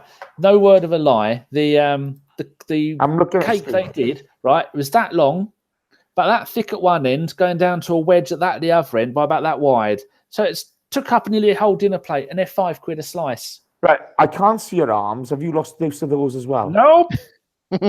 I'm just hanging it up like like you just don't care. Yes, so it's absolutely massive. What did I have? I had ice cream with cream. John says that on a Friday night. What is absolutely massive? How rude. I'd like to try some of these board games, but this one you need 4 people, and it's only me, Anna, and Ren. I was going to say you need friends. Yeah, and John will be back for Christmas. She works. She's got a job now. Jesus. She's got a job working in Aldi Lidl. In Aldi Nottingham. Lidl, eh? Yeah. Aldi Lidl. What the fuck is Aldi Lidl? Has there been a takeover? Lidaldi, whatever it's called. I don't know. One of those places where you'd never catch me bloody dead. Where the poor people go and shop. I'm a cardo. I don't mix it. Mrs. McGinn's Pie Shop. Yeah, so if you want to go and do shoplifting in that shop in Nottingham, just go and find out, Sean. She wants 10% and lets you take what you want. No, she's only been there 2 days. Don't get her fired, for fuck's sake. I'll pay for her car. Oh, wow. Okay, can we not release this on any iTunes, please? No, too late. It's already there. It's a live. Aldi Lidl. Wasn't he centre forward for fucking Scotland? See, chat. So this is basically after a radio show. This is what the what conversation ends up happening. 2 hours of nonsense. Scotland have won back-to-back games. The last time that happened, I had hair. Ireland are struggling at the moment, isn't they? James Forrest hat-trick. No one has ever scored a hat-trick for Scotland. Is that the guy who went to Dortmund and flopped? Not Dortmund, Leipzig. I don't know. Wasn't there a Scottish kid who went over there? I can't remember. They've had a couple of Scotsmen that have done some wandering. He's at Celtic at the moment. No, he's only ever played for Celtic. Oh, okay. I'm thinking of someone else then. He scored 5 in 26 games, and now he's got. Who was Scotland playing though? What was it, like Kosovo or something? Israel. Oh, that don't count. Unless Yossi Benayoun. Oh, have they got any players anymore? Who? Israel. Yeah. We've got a bloke up front called Zavi who's playing his career in China, and he is. You're going to look at his record on Wikipedia. Is absolutely magnificent. Oh, Almost Oliver a goal a Burke. game. That's the guy I was thinking of. Oliver Burke. That was the Oh, kid I look was here. thinking of. Wasn't he a grave snatcher? What, Oliver Burke? Yeah. Oh, Burke fuck, and hair. we lost to Albania. Yeah, Josh has just put that in there. Wales lost to Albanian farmers, was his exact wording. Oh dear. Oh, it's a friendly, Jace. Doesn't count. It means bailing. Does Giggs turn up for the friendlies now? Yeah, he does though. The Farmers beat the Uruguayans. That's in all fairness, we got a second string team out. Andy King's playing. Lucas Torreira played again.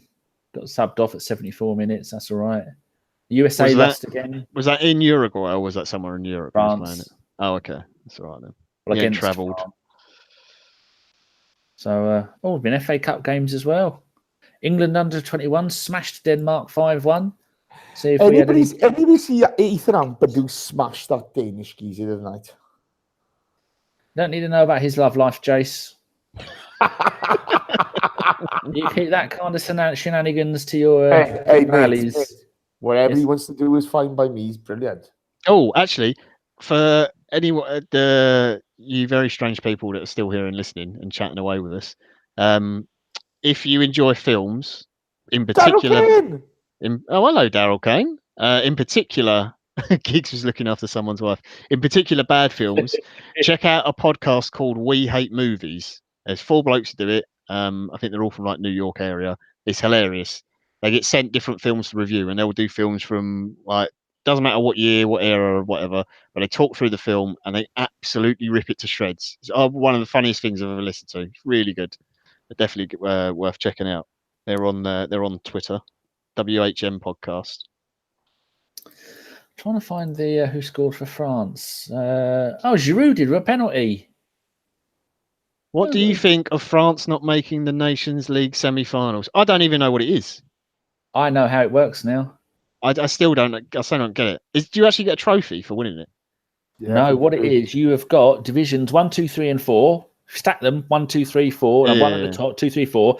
Then left and right, each one of them groups has got group 1, 2, 3, 4, however many. There's usually 3 per group. Now, to get to the every few years, like there's going to be a tournament in 2019 in Portugal over 4 days. So the first thing you have to do is get to Division A, and then if you win Division A, the 4 winners of the 4 divisions go through to the final, and then all the others play. Some others play off to get to it, and then you've got you've got less qualifying games for the European Championships. So this final is going to be England, which obviously they're going to win it because they're England. Portugal, France, and I think maybe the Dutch. And it's going to be there's 2 semi-finals, a final, and a third place playoff. And it's going to be like 2019, 221, 223, 225 until it's absolute load of fucking bollocks. But then Germany got relegated to Group B. So the one in 2021, they're going to struggle to get to the final of that. Is there a trophy? Fuck knows. I think it's a Le Tournoi kind of quality. But Spain aren't in it, and I don't think anyone. I've not watched a single second of it. I just heard it. Someone on the AC Jimbo's pod today talking about it. Oh, it's basically just a way to get more people watching the friendlies. Yeah, probably. Yeah, absolute load of shit. So Brazil beat Cameroon 1-0. South Korea beat Uzbekistan. That's a shock. Australia won. That was it. That's what I was looking for. See if Timmy Cahill scored. He's not still playing, is he? He's Timmy Cahill still going. He came on in the 82nd minute for Mui. Cahill is now 74. Mui? Do you mean Moy? Same thing. I tell you what, where are the Gunners Down Under boys nowadays? Oh, Matt and someone else. Yeah, Matt Bonucci and the BFG. Yeah. I enjoyed that. I don't think they do it anymore. Yeah, why? Because everyone's doing a fucking podcast. Yeah, but I enjoyed that one. My cats, Kelly's cats, and Chris's cats have all started their own podcast. Well, they turn up more often than Chris will. Pause for Arsenal. It's Shots fired. All right. Who are you, Jacob Rees-Mogg in the House of Commons? You're gonna write a letter, try and get him kicked out. Is Dom going to be the head of the 1922 committee? Dom's head of HR. I know I've been to Dom 3 times this year to complain about the way Dom treats me, and each time it's gone to Dom, Dom said Dom's right. Yeah, you said that on last week's podcast. Stop boring me. No, same thing. It's an absolute farce. I'm not having it anymore. This is dreadful. Look, Kelly is still in here. Kelly, you're at a university and you're supposed to be saving the world, helping to fund and create new energy-saving technology. So, you know, people who decide to have children, they don't choke on fumes and stuff. Right. And instead, you're watching us. Let's annoy Kelly, Ma. Kelly. No, don't. Kelly. University challenge is shit. Oh, my friend, right? This is a true bit of technology. He is part of a company that they've invented a bit of equipment. You can put anything you want into it, like used broken cars, nuclear waste, and it'll break it down. A woman like that into water, sand, and the basic metals, I think. And he's trying to get funding for it. Yeah, serious. That's the thing. They used to sponsor Peterborough United shirts in 2012, this company. Farewell, Steve. Thank you for joining us. Mr. Hillwood is off. But just imagine that you had a little portable thing in your kitchen. You could drop all your rubbish in it and it would recycle it all for you. I even rinsed out my soup tin tonight. Cheers, Steve. Yeah, I had tomato soup for dinner and I rinsed it out when I was done. That's how good I am.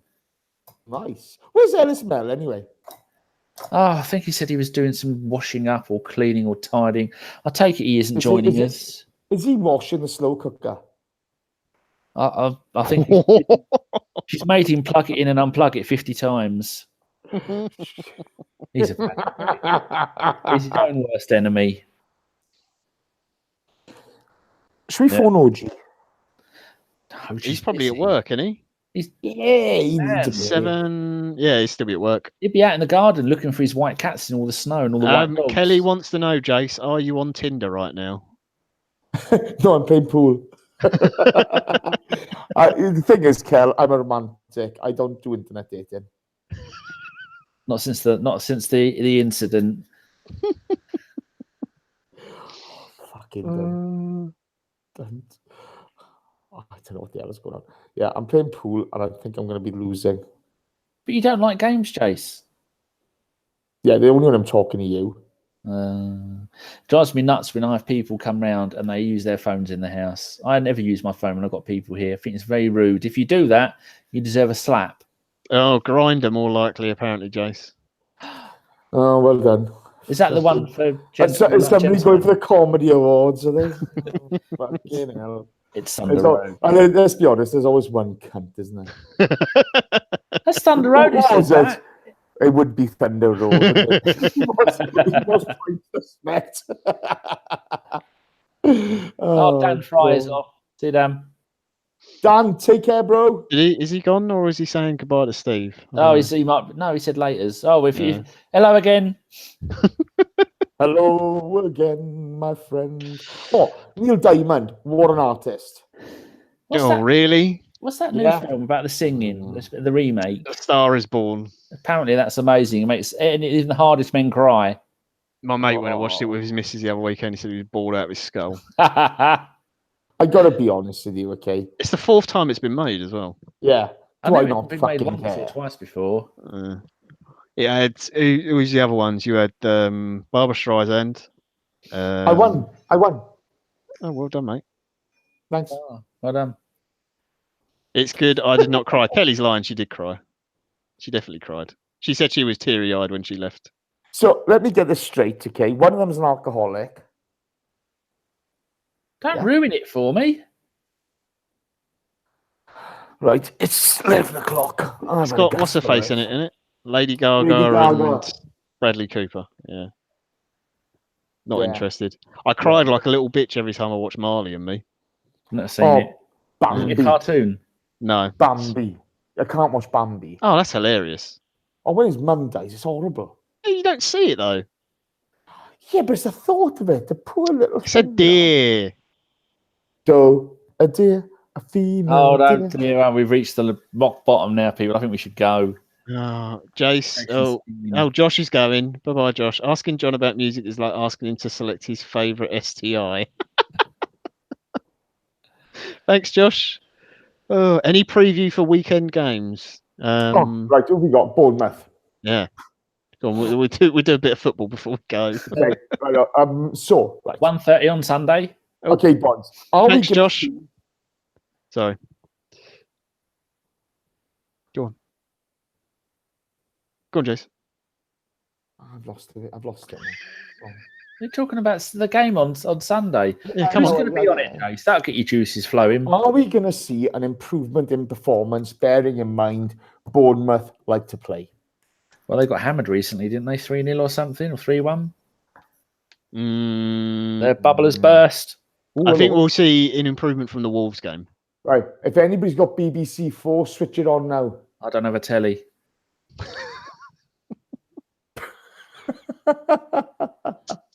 No, she's gone now. Any guess? Never mind. Sorry. Who's I on don't Sunday, care. Jace? It's going to be you? No. No, me. not you. It's Shredder, Oh. Josh, and Ellis. Oh, that'd be nice. Other people get a chance to speak. Oh, dear. Oh,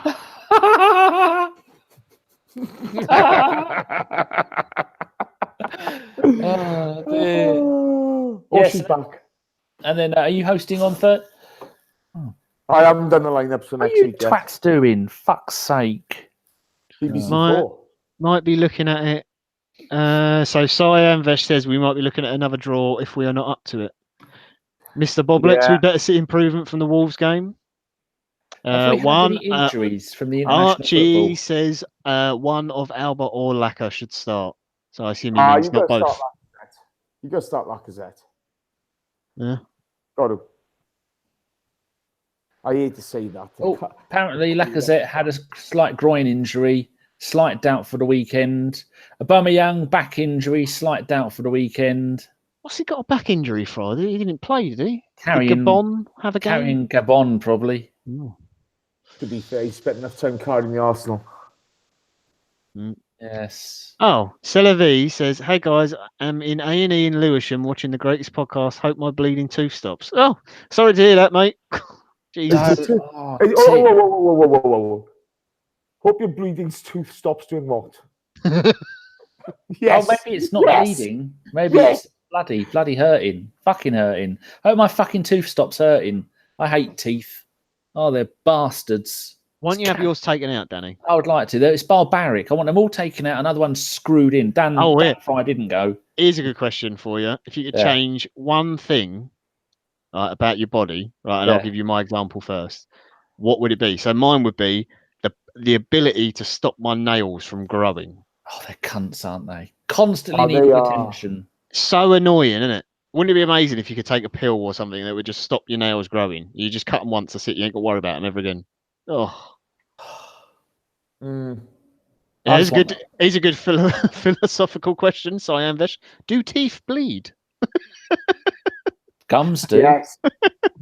Give me 5 minutes, I'll show you. Oh, easy, Tiger. Yes, baby. My nails grow at an alarming rate. Most nights I sit there, I have a nail file, keep it on me at all times, give them a little filing. Mr. Boblex says bigger knob, duh. Fair enough. There's my nail file. To be fair, that was going to be mine. Grow a neck. Have a slightly smaller forehead. Did you read that from Thunder Road, Jace? Yeah, I did. That's the funniest he's ever been. He's done you twice in a night. Come on, the first one's not been done, is it? That's just pathetic. And no Kit Kats were involved in this. Loki 73, stop pissing. Such a pain. Wow. I think I would just have the body of the Rock. That'd do me. But my head, actually, there might be. That would be very disturbing. Yeah, I'll have to get on the sunbed. There you go. My people are Italian, so I'd probably brown up a little bit given the right conditions. You saw the sun. Probably a bit of a tan. What? You ever saw the sun? You'd fry up. I was out in the sun all summer. It's all on my YouTube channel. Me and Sean going around Cambridge and Huntingdon, Godmanchester, and all over the place, wheeling around. Oh, Oliver, Dan Saying- Fry says pissing and shitting can do one, especially if you've been drinking Guinness. Why haven't we evolved to the point where you don't have to shit or piss anymore? We should evolve past that. What are you going to do with the? You got to Yeah, get you rid of gotta the waste stop somehow, eating. ain't you? That's Otherwise, not- otherwise you'd have to sweat it out, and then you'd stink. Well, couldn't you have like a little thing, like Action Man? Oh no, the Bionic Man used to have a little rubbery flap. You lift it up and there's bits in it. Just one day, lift it up. There's a little pre-packaged thing. Just take it out and flick it in the bin. Thank you very much. Done. Well, I mean, you could get a colostomy bag, I suppose, if you really wanted one. I'm pretty sure he's had one. I'd probably get that mixed up with those soups in a bag. Oh, Oh. Christ. Hypno Chode says they do a 5-fingered Kit Kat, Jay. Spin the ABW resident expert on Kit Kats. Is that fake news?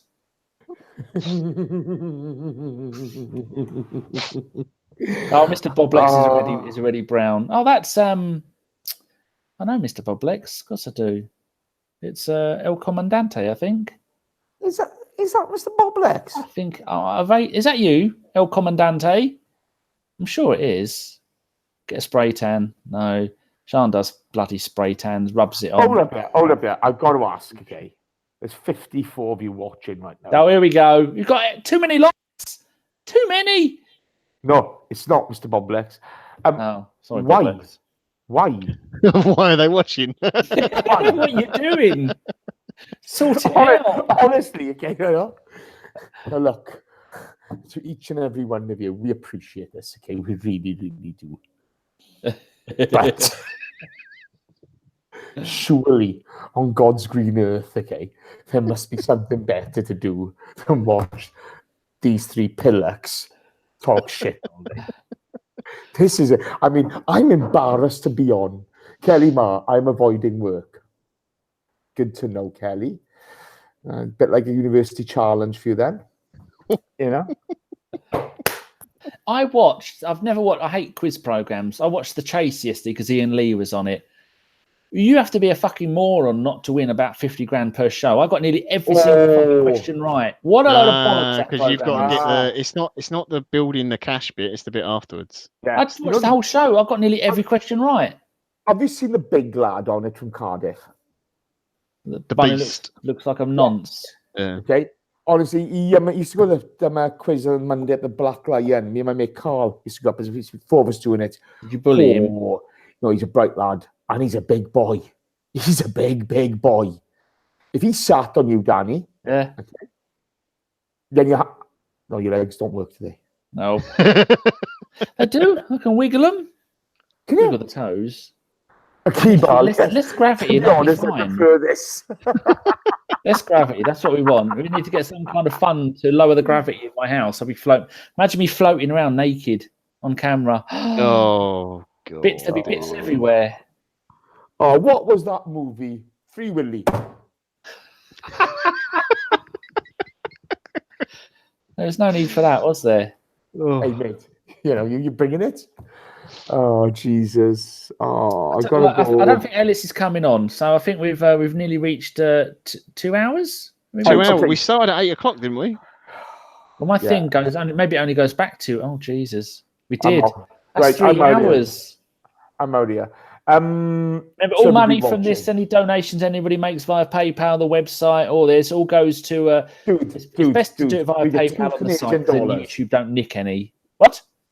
You get $2 Canadian. No, I mean, if anyone's listening to this after, go to and give the money to Ellis on his Movember thing. Oh yeah, that's okay.